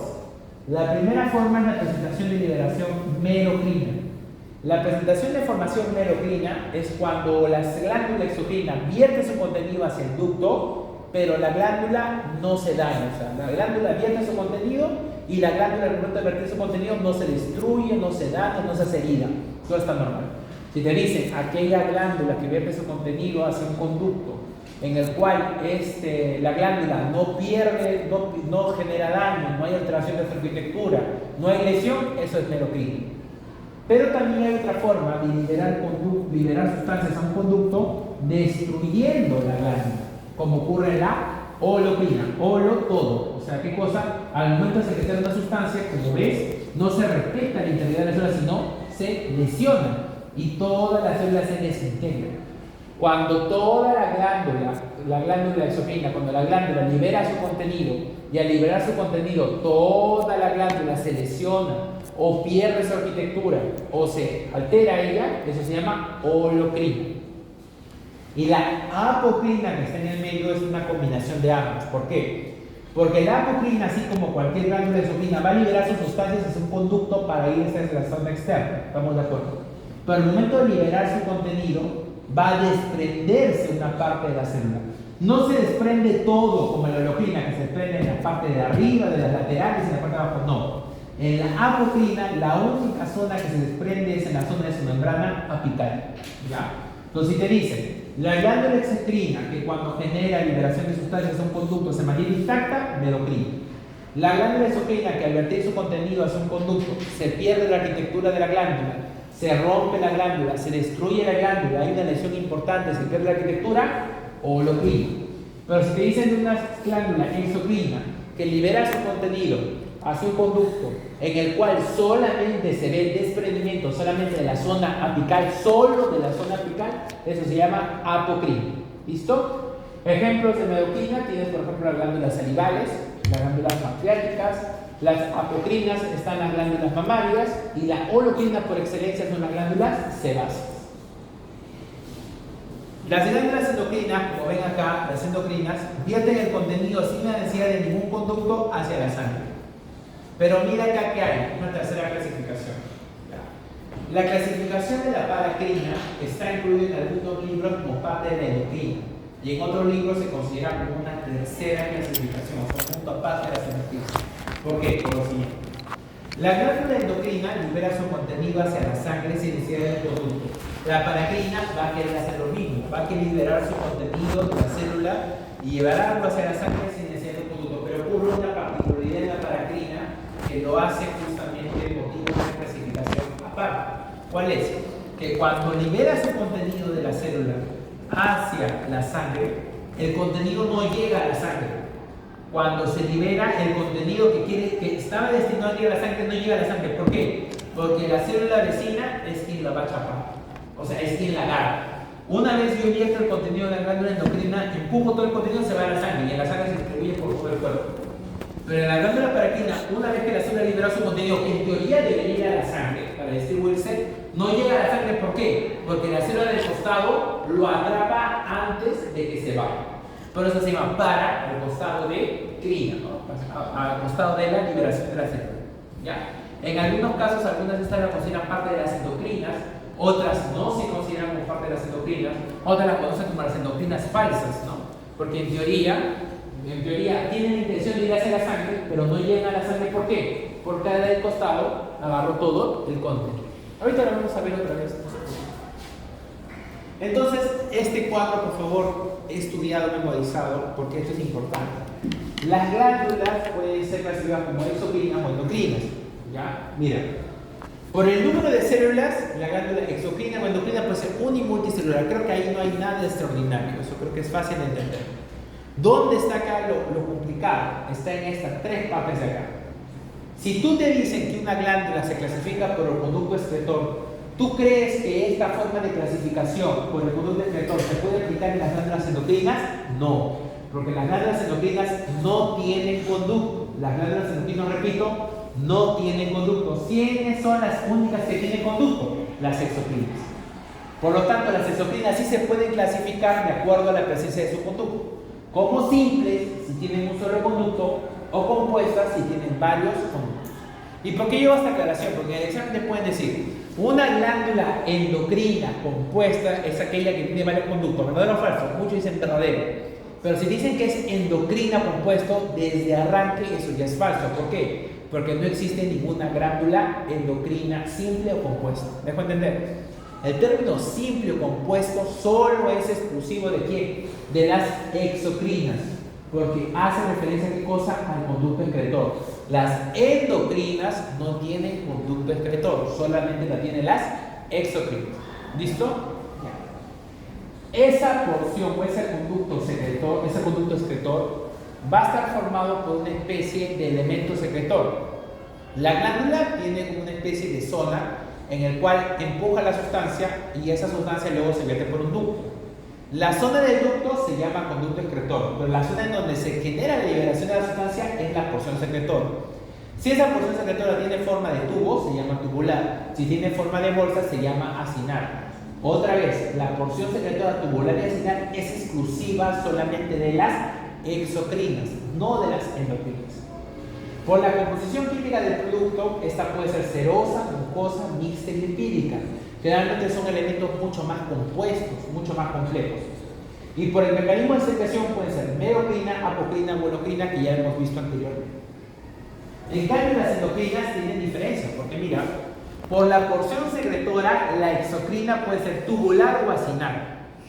Pero por la porción secretora, la endocrina solamente puede ser, ¿qué cosa? Folicular o cordonal. Folicular si es que drena su sustancia a una cavidad al centro. Y cordonal si es que segrega su sustancia hacia la sangre, pero las células están agrupadas en cordones o en filas. Por la distancia al órgano blanco, que es otra forma de clasificación inclusiva de las endocrinas. Pues el citocrinas, endocrinas o paracrinas. Por eso que algunos consideran las paracrinas dentro de las endocrinas mismas. Citocrinas, si es que lógicamente el efecto de la sustancia que libera digamos, la sustancia que libera la célula es captada por la propia célula que lo libera. La paracrina, si es que cuando la célula libera la sustancia es captada por la célula del costado. Y endocrina es cuando esa sustancia llegó al torrente sanguíneo y se distribuyó por todo el cuerpo. Y por la composición química puede ser amínica, oligopeptídica, proteica y esteroidea. Generalmente las endocrinas, la mayor forma de composición química de la mayoría de las glandulas endocrinas son derivadas de las proteínas. Solamente existen unas pocas que son esteroideas como las glándulas suprarrenales. ¿Ya? En cambio, las serosas, mucosas, mixtas y lipídicas sí son más comunes en las exocrinas. ¿Por qué? Porque estas son las que participan en la digestión de los alimentos. Entonces, ¿qué nos dicen sobre los epitelios glandulares? Es característica fundamental de los epitelios, se encargan de mantener la propiedad de las interacciones, tanto de la matriz como de la membrana basal, tienen propiedades también tanto de la superficie apical, lateral y basal, tienen una distribución vectorial de los órganos celulares citoplasmáticos. ¿Eso qué quiere decir? Que la célula, a pesar que la célula glandular está aquí, la célula glandular no está desorganizada, el núcleo no está por aquí, ni las vesículas por acá, sino tiene una distribución propia, vectorial, o sea, ordenada o verticalizada. ¿No? Y además tiene una composición molecular de la membrana plasmática que lo que va a permitir es justamente que permita la salida y la entrada de sustancias. Esta es la primera glándula que vamos a estudiar, que es la glándula caliciforme. La glándula caliciforme se llama caliciforme porque tiene la apariencia de un cáliz, así como si fuera la copa de vino de la misa, ¿no?, que usan en la Eucaristía. Si ustedes lógicamente ven, esto parece la presencia de un vaso, ¿no?, de un cáliz. Y la característica de la célula caliciforme es que es una célula unicelular, es una glándula unicelular que genera elementos mucinosos o moho. Las glándulas caliciformes se encuentran no solamente en el tejido digestivo, también en el tejido respiratorio. Y la distribución de las glándulas caliciformes no es de una a una, no quiere decir que por cada célula epitelial existe una glándula caliciforme. Por cada 10 epiteliales existe una caliciforme, no es 1 a 1, sino es de 1 a 10. Lo que yo quisiera que de esto te acuerdes es que la célula caliciforme tiene sus estructuras principales. Tiene una zona inferior que está formada por un núcleo que se llama tallo, y una zona superficial que está formada por la vesícula que se llama teca. ¿Ya? La zona del núcleo es una zona que sí se puede distinguir fácilmente con la hematoxilina y eosina, pero la zona de las vesículas no, porque son mucoproteicas, lo que hace que muchas veces también el mismo componente de glucógenos hace que a la hematoxilina y eosina no se vea. Por lo tanto, si tú quieres ver sustancias glicoproteicas, ¿qué tinción usamos? PAS, ¿no? Entonces, ácido periódico sí tiñe bien esta zona, pero la hematoxilina y eosina no lo tiñe. Lo que tiñe la hematoxilina y eosina, ¿qué cosa? Es la zona del tallo o la zona del núcleo. La zona de la teca no lo tiñe la hematoxilina y eosina. ¿Listo? Veamos esto aquí en esta gráfica. Estas son las glándulas caliciformes. Como ustedes ven, miren, esta es la hematoxilina y eosina. Miren ustedes. La zona del núcleo, van a ver ustedes una bolsita acá. Esta zona de esta bolsita son ¿qué cosa? La zona de la teca. Formada principalmente ¿qué cosa? Por las vesículas. Esta zona como es pálida. En la hematoxilina y eosina Las células caliciformes, la zona de las bolsitas, la zona de la teca, es pálida. ¿Cuál es la zona que se pinta, que se colorea? Es la zona del tallo o del núcleo. Por lo tanto, si tú quieres reconocer esto con hematoxina y eosina es complicado, porque mira cómo vas a verlo, como si fuera un globo pálido, ¿no? Un globo pálido, estas son las vesículas y acá está el núcleo. Vesículas y acá está el núcleo, vesículas y acá está el núcleo. Las células caliciformes no están en proporción de 1 a 1, repito. No por cada célula epitelial no existe una glándula. Como ves, es por cada 10 aproximadamente recién existe una glándula caliciforme. Entonces, esta es la glándula. Tiene una zona formada por un núcleo y luego tiene una zona formada por vesículas. La zona del núcleo, que es la zona del tallo, y la zona de la vesícula, que es la zona de la teca. En la hematoxilina y eosina, la zona de la teca no se pinta. ¿Por qué? Porque son sustancias netamente proteicas y derivados del glucógeno. Por lo tanto, no se pintan bien. ¿Qué tinción lo pintaría bien? El PAS. Mira, por ejemplo, aquí. Tú usas el ácido periódico de Schick y mira cómo el globito se pintó. ¿Por qué? Porque hay derivados mucoproteicos. El ácido periódico de Schick sí reconoce la zona de la teca. ¿Te das cuenta? Sí reconoce la zona de la teca. En cambio, la hematoxilina y eosina, mira cómo es. Negativo. O sea, no lo reconoce. ¿Listo? Las glándulas caliciformes se producen principalmente en moco y tienen una forma de secreción merocrina. Merocrina, no te olvides. Secreción merocrina. Entonces, estas son las células caliciformes, como pueden ver en la primera gráfica. En la hematoxilina y eosina, ¿cómo se ven? Pálidas. ¿Y esa zona pálida qué cosa es? ¿La zona del tallo? No, la zona de la teca, de las vesículas. ¿Listo? Que en ácido periódico de Schick sí se pinta, pero con hematoxilina y eosina no se pinta. ¿Listo? Las células caliciformes se van a encontrar entre las células de revestimiento. ¿Me dejo entender? ¿Listo? Y miren ustedes una microscopía electrónica al costado, donde ven acá la zona del tallo de un núcleo, ¿no? Que sí se puede pintar en la hematoxilina y en la zona de la vesícula. ¿Cómo se observa? Estas son las pálidas. Son glándulas. Acá también tienes una forma más característica, ¿no? Y acá ya las hemos pintado con qué compás. Mira las células caliciformes, como globos, ¿no?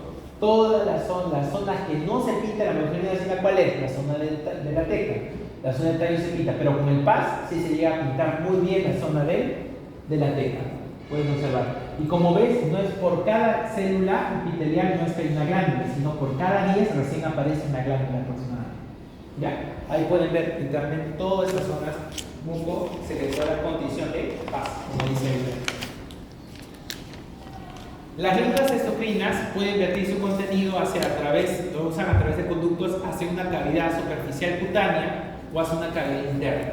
La superficial cutánea lo usan las glándulas sebáceas, las glándulas sudoríparas, y a nivel interno las glándulas que participan en el tubo digestivo. ¿Ya? Entonces existen unas glándulas unicelulares como la caliciforme, y este es otro ejemplo, pues una gráfica de una glándula multicelular, ¿no? Exocrina. La glándula caliciforme también es exocrina, pero es unicelular, es una sola célula. En cambio, las glándulas exocrinas, que participan principalmente en la secreción de sustancias, en el tubo digestivo, a la zona externa, son multicelulares. Hay una célula, otra célula, otra célula, otra célula, otra célula, otra célula. Son multicelulares. La caliciforme es unicelular, por si acaso, ¿ya? Pero la mayoría de glándulas exocrinas son multicelulares. Entonces, es un tipo de secreción que habíamos hablado. Merocrina respeta la integridad de las células. ¿Cuáles son? Salivales y pancreáticos. Las apocrinas pierden solamente la parte de la membrana o la zona apical. No pierden todo, solamente se desprende esa zona. La glándula mamaria es un ejemplo. Y las holocrinas es la que conlleva la muerte de toda la célula porque se destruye toda por completo. ¿Cuál es el ejemplo de secreción holocrina o la glándula holocrina por excelencia? La más abundante, las glándulas sebáceas. Es la única glándula holocrina que tenemos en el cuerpo. Esta es de manera gráfica, ¿no? Esta es la holocrina, que cuando se rompe o libera su sustancia, mira, se pierde la arquitectura de una parte de la glándula, otra parte. La merocrina, que como ves, a diferencia de la holocrina, pierde su sustancia, pero la arquitectura de la célula se mantiene igual. Y la apocrina, donde lo único que se desprende, ¿qué cosa es? La zona apical o de la membrana superficial, ¿no? Más no los costados, ¿no? En cambio, mira, la holocrina, aquí al costado, en la base, en todos lados. Holocrina, ¿cuál es? Glándula sebácea, merocrina, glándulas salivales, pancreáticas, y apocrina, las glándulas mamarias. ¿Listo? Glándula apocrina. Esta es la glándula apocrina. También vemos una glándula sudorípara de la axila humana, en donde podemos observar esto, donde se observa en el cuadradito rojito donde vemos aquí cómo al secretarse sustancias se pierde la arquitectura no de las células, sino solamente de su membrana apical, ¿no? Lo mismo aquí también se puede observar cómo al secretar una sustancia se va perdiendo parte de su estructura de la membrana apical para la liberación de la sustancia, literalmente como si fuera una bolsita que esté liberando un contenido, ¿no? Si fuera un granito que al imprimir se libera el contenido de una sustancia. ¿Listo? El epitelio granular, lógicamente, por su porción secretora de la glándula exocrina, una cosa es hablar de sus ductos. Por sus ductos pueden ser simples o compuestos. Simples si tienen solo un conducto, compuestos si tienen dos o más. Esa clasificación es exclusiva de las exocrinas. La exocrina necesita de un conducto, por lo tanto, el conducto solamente de las exocrinas.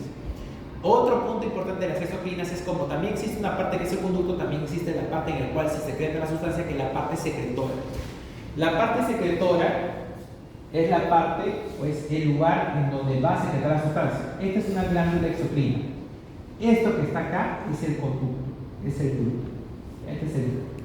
Y estas células que ves que están aquí rodeando, esa es la parte secretora.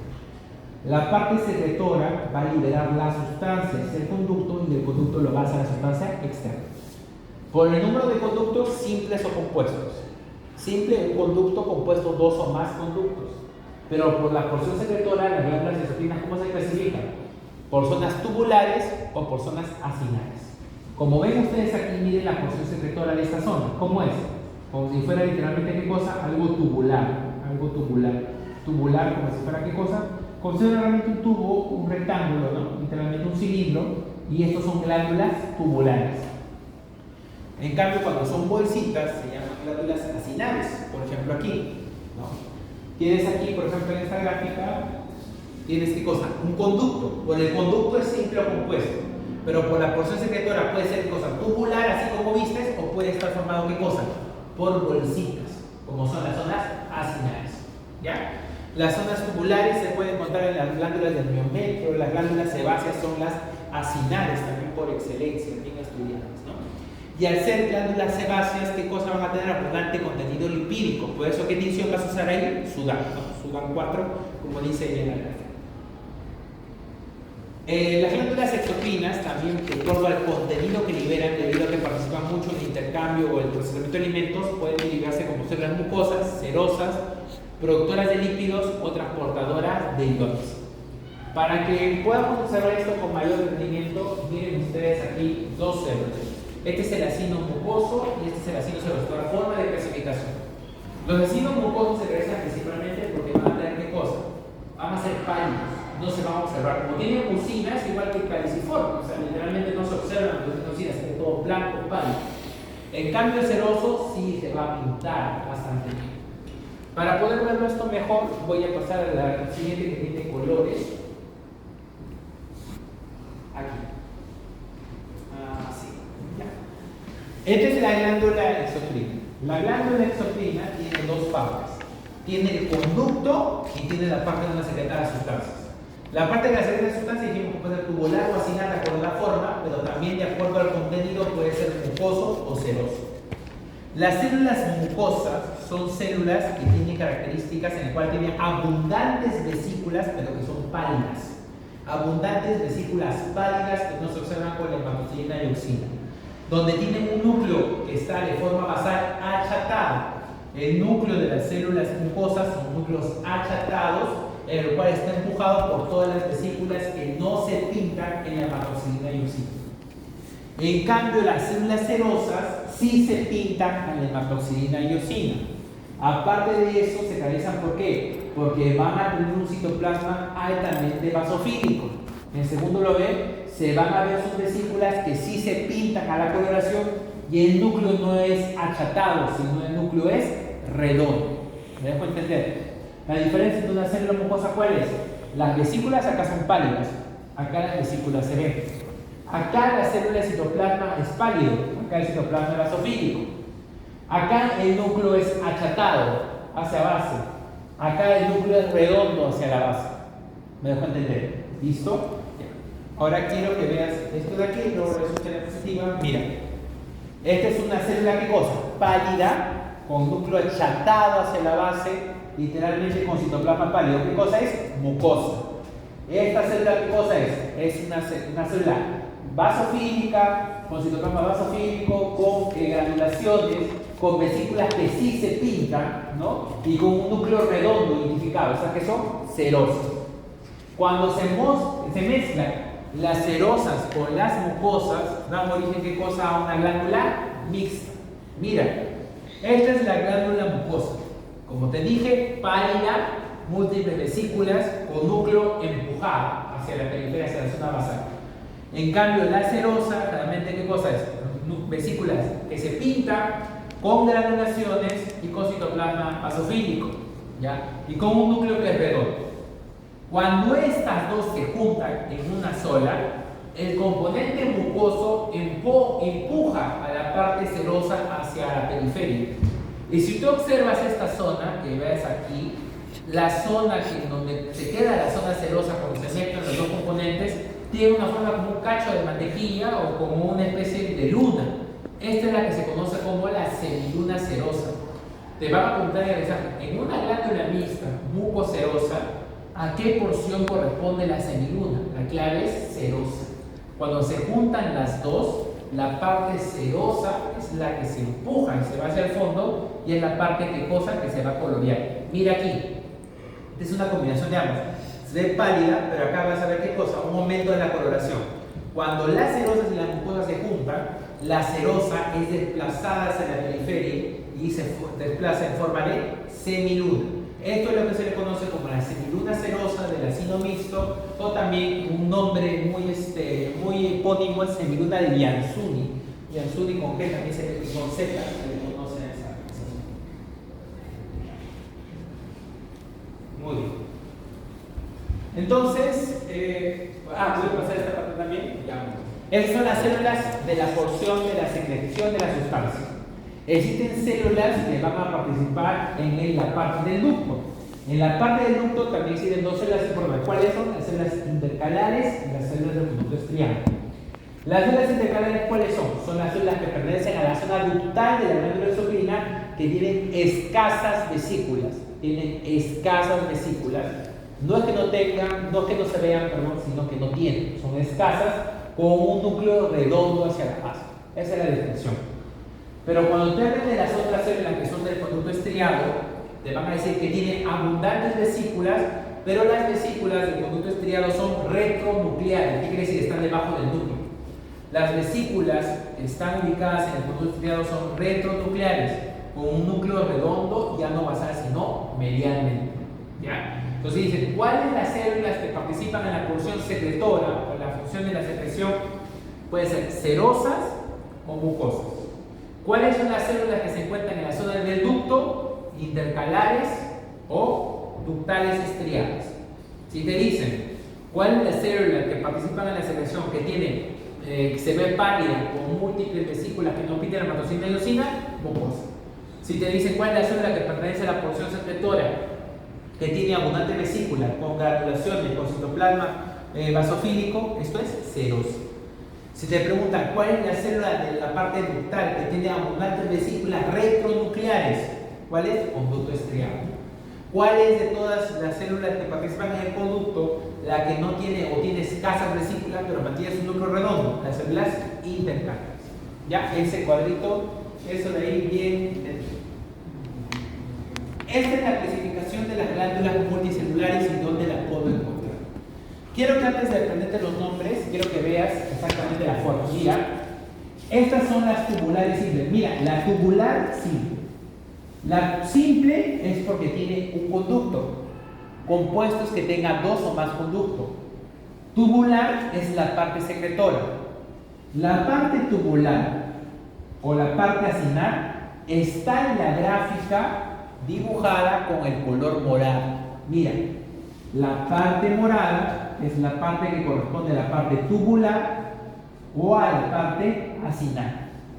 La parte crema o rosado, color pastel, que se observa aquí, hace referencia a la parte ductal, simple o compuesto.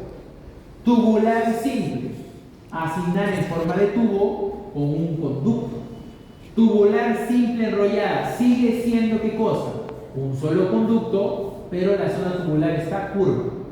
Tubular simple ramificada sigue siendo solamente un conducto, solo que la zona tubular tiene que estar dividido en 3 zonas. Acinar simple sigue siendo un solo conducto, pero ahora ¿qué cosa? La zona de la secreción ya no es así túbulo, sino que cosa es como una bolsita. Acinar ramificada sigue siendo ¿qué cosa? Un solo conducto, solamente que va a haber 3 acinos. ¿Ya? Tubular compuesto. Acá hay diferencia. Zona tubular, parte túbulo, y a ver qué cosa acá. 2 o más conductos principales. Acinar compuesto. Forma varios acinos, pero van a tener 1, 2 y 3 conductos principales. Túbulo acinar compuesto. Zonas acinares, zonas tubulares y con varias comunicaciones. ¿Listo? Muy bien.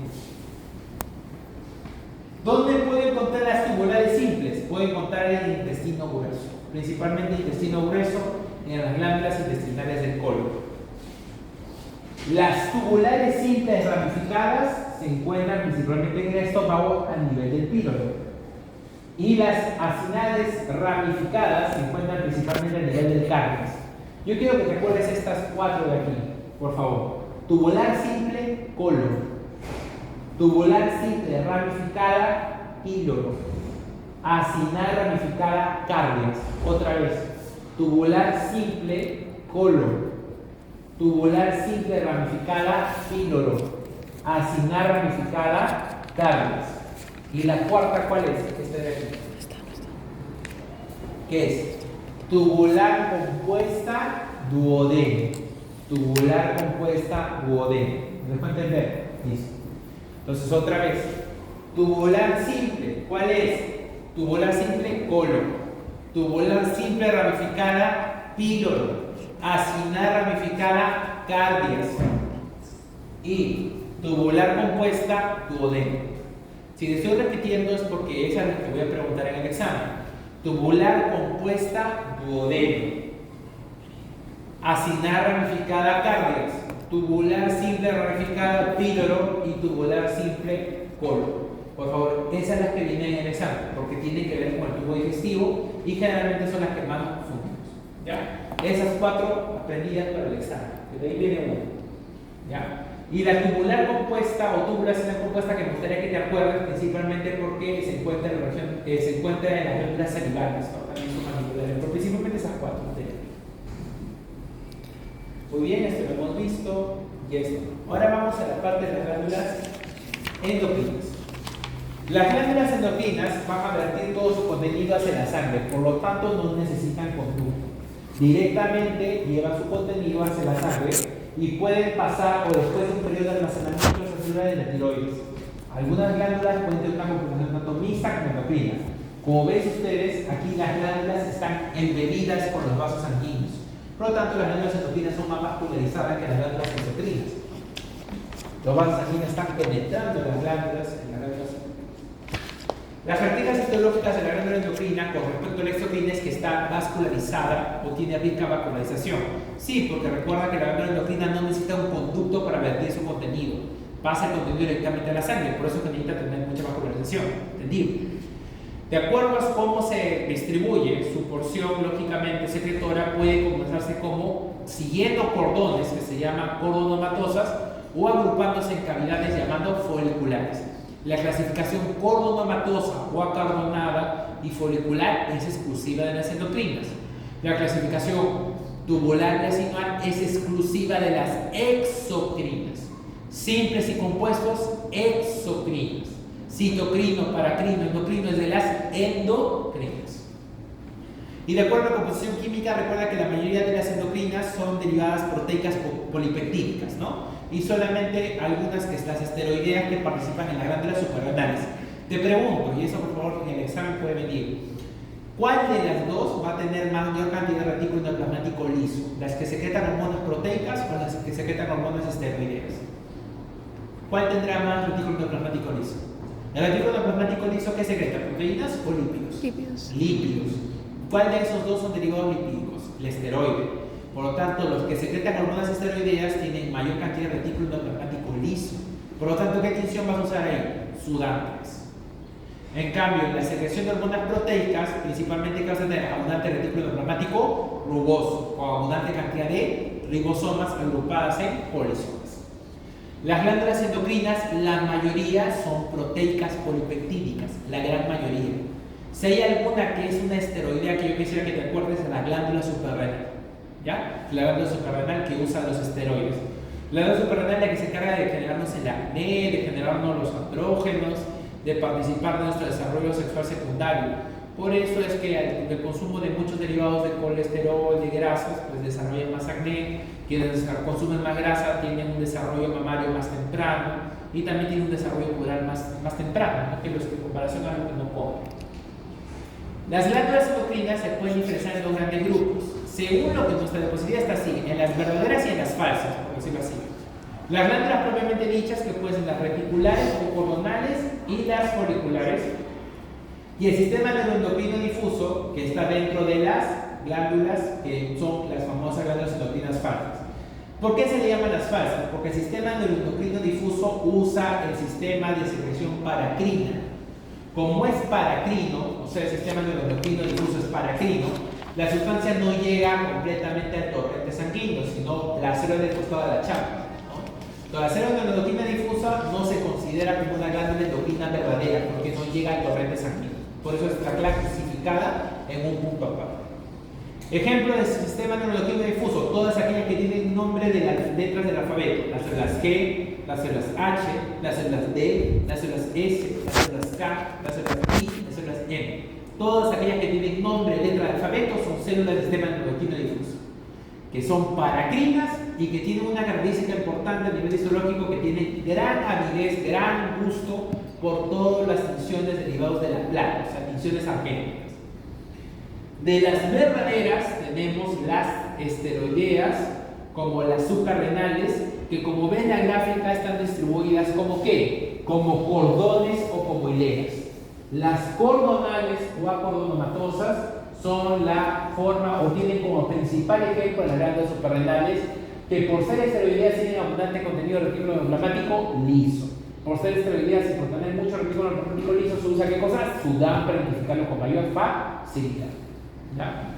En cambio, dentro de las foliculares, una de las que más llama la atención, que yo quisiera que te acuerdes, es la tiroidea, que generalmente se encarga o tiene un derivado de contenido proteico. Por eso acá vas a encontrar un retículo endoplasmático liso, no, sino rugoso y polisomas.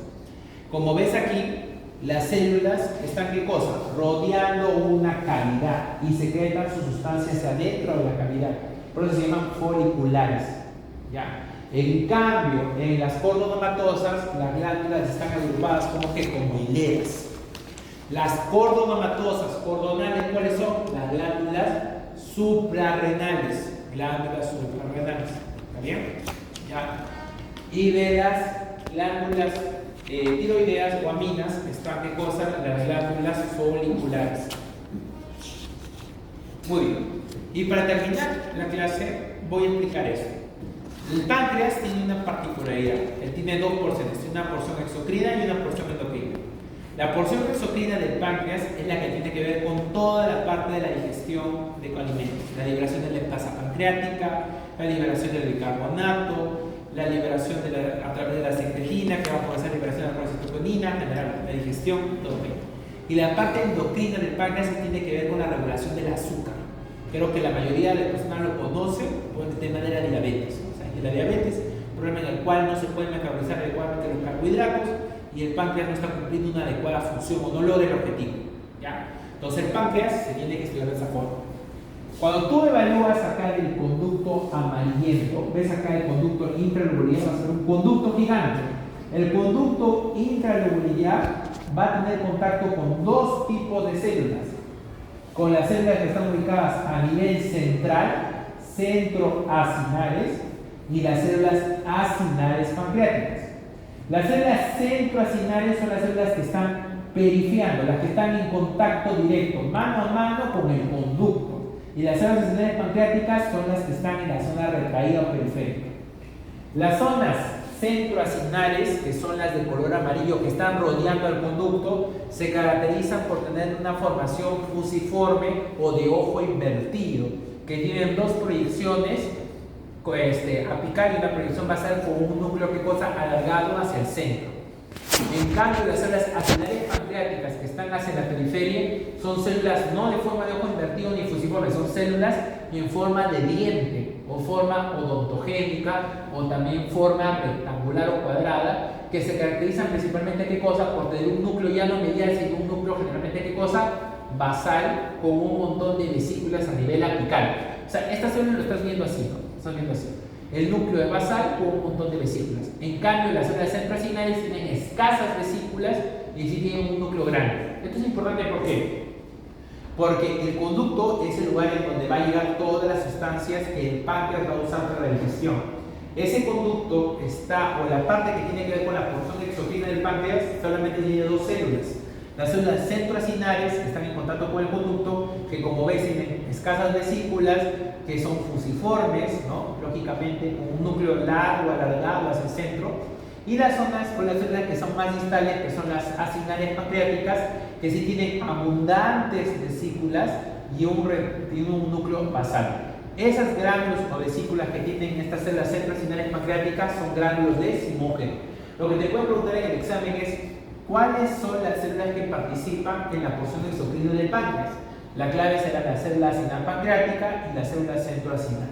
Si a ti te dicen cuál es la diferencia de ambas, la centroacinar tiene forma de ojo invertido y la acinar pancreática tiene forma de diente, de forma de cuadrilátero, rectángulo, ¿no? Lógicamente, con un núcleo basal importante, ¿no? Y con abundantes gránulos de Zimógeno. Lo que no tiene el centroacinar no tiene gránulos de Zimógeno, ¿ya? Y la porción endocrina del páncreas está formado por lo que está verde. ¿Cuál es la porción? Por lo que está colocado de color verde. Los famosos islotes de Langerhans, que tienen tres tipos de células. Tienen las células alfa, las células beta y las células D. Las células alfa son las que generan el glucagón, ¿ya?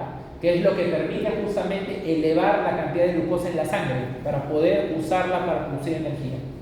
La insulina, que se produce en las células beta, que lo que hace es guardar la glucosa en el músculo y en el hígado. Y la última, que es la célula D, que genera la somatostatina, que es un tipo de regulación para lo que es el tema del hormona de crecimiento y otros procesos afines. Entonces, las células alfa, las células beta y las células D se encuentran en la porción del islote de Langerhans. Te pueden preguntar en el examen. ¿Cuál es la parte del páncreas que tiene que ver con la parte endocrina? Islote de Langerhans, células alfa, células beta, células D. Si te preguntan cuál es la parte que tiene que ver con la parte exocrina, las células centroacinares y las células acinares pancreáticas. Las centroacinares, forma de ojo invertido, con un núcleo medial alargado, con pocas vesículas. La acinar pancreática, forma de diente, forma de cuadrilátero, con un núcleo basal, con abundantes vesículas o gránulos de Zimógeno. La insulina, el glucagón y la somatostatina nacen de la parte endocrina. Los zimógenos nacen de la parte exocrina. ¿Está bien? Listo. De ahí puede venir una pregunta quizás. Muy bien, creo que esta es la última diapositiva. Sí, es lo mismo que estábamos hablando. Aquí están las porciones de los vacinos pancreáticos. Las células endocrinas tienen dos zonas. Acá son los conductos. Va a tener una agrupación de células que están formadas, ¿qué cosa? Por las células, los islotes, que van a tener células alfa, beta y D. Las células alfa, beta y D no se pueden identificar con la hematoxina y sino se identifican con la inmunohistoquímica, ¿ya? Pero se reconocen porque son como una especie de islas. Como ven acá, como si fueran unas pequeñas islas de células, ¿no? Lo descubrió Langerhans, previo a la distribución de la insulina. Y la porción exocrina, que va a estar en contacto con una porción centroacinar, que es la que va a estar cerca al conducto, y una parte acinar pancreática, que es la que está en la zona distal, ¿no? Es lo mismo, ¿no?, que estábamos observando aquí, las agrupaciones de las células que se van a encontrar. Aquí, por ejemplo, este es un aumento del tamaño de las células de Langerhans, donde hay células alfa y las células beta, ¿no? Que como ustedes ven, realmente no se puede identificar, no se pueden diferenciar entre sí, ¿no?, sino con la inmunohistoquímica. Alfa, células beta, que se encuentra aquí en los de Langerhans, que son agrupaciones. Los islotes de Langerhans son la parte endocrina del páncreas. la parte endocrina, ¿ya? La parte endocrina que tiene que ver con la regulación del azúcar. En cambio, la parte exocrina es por regulación de la centro acinal y la zona acinal pancreática, los gránulos de Singer. ¿Listo? Muy bien. ¿Listo? Muy bien. ¿Hay alguna duda con respecto a esta?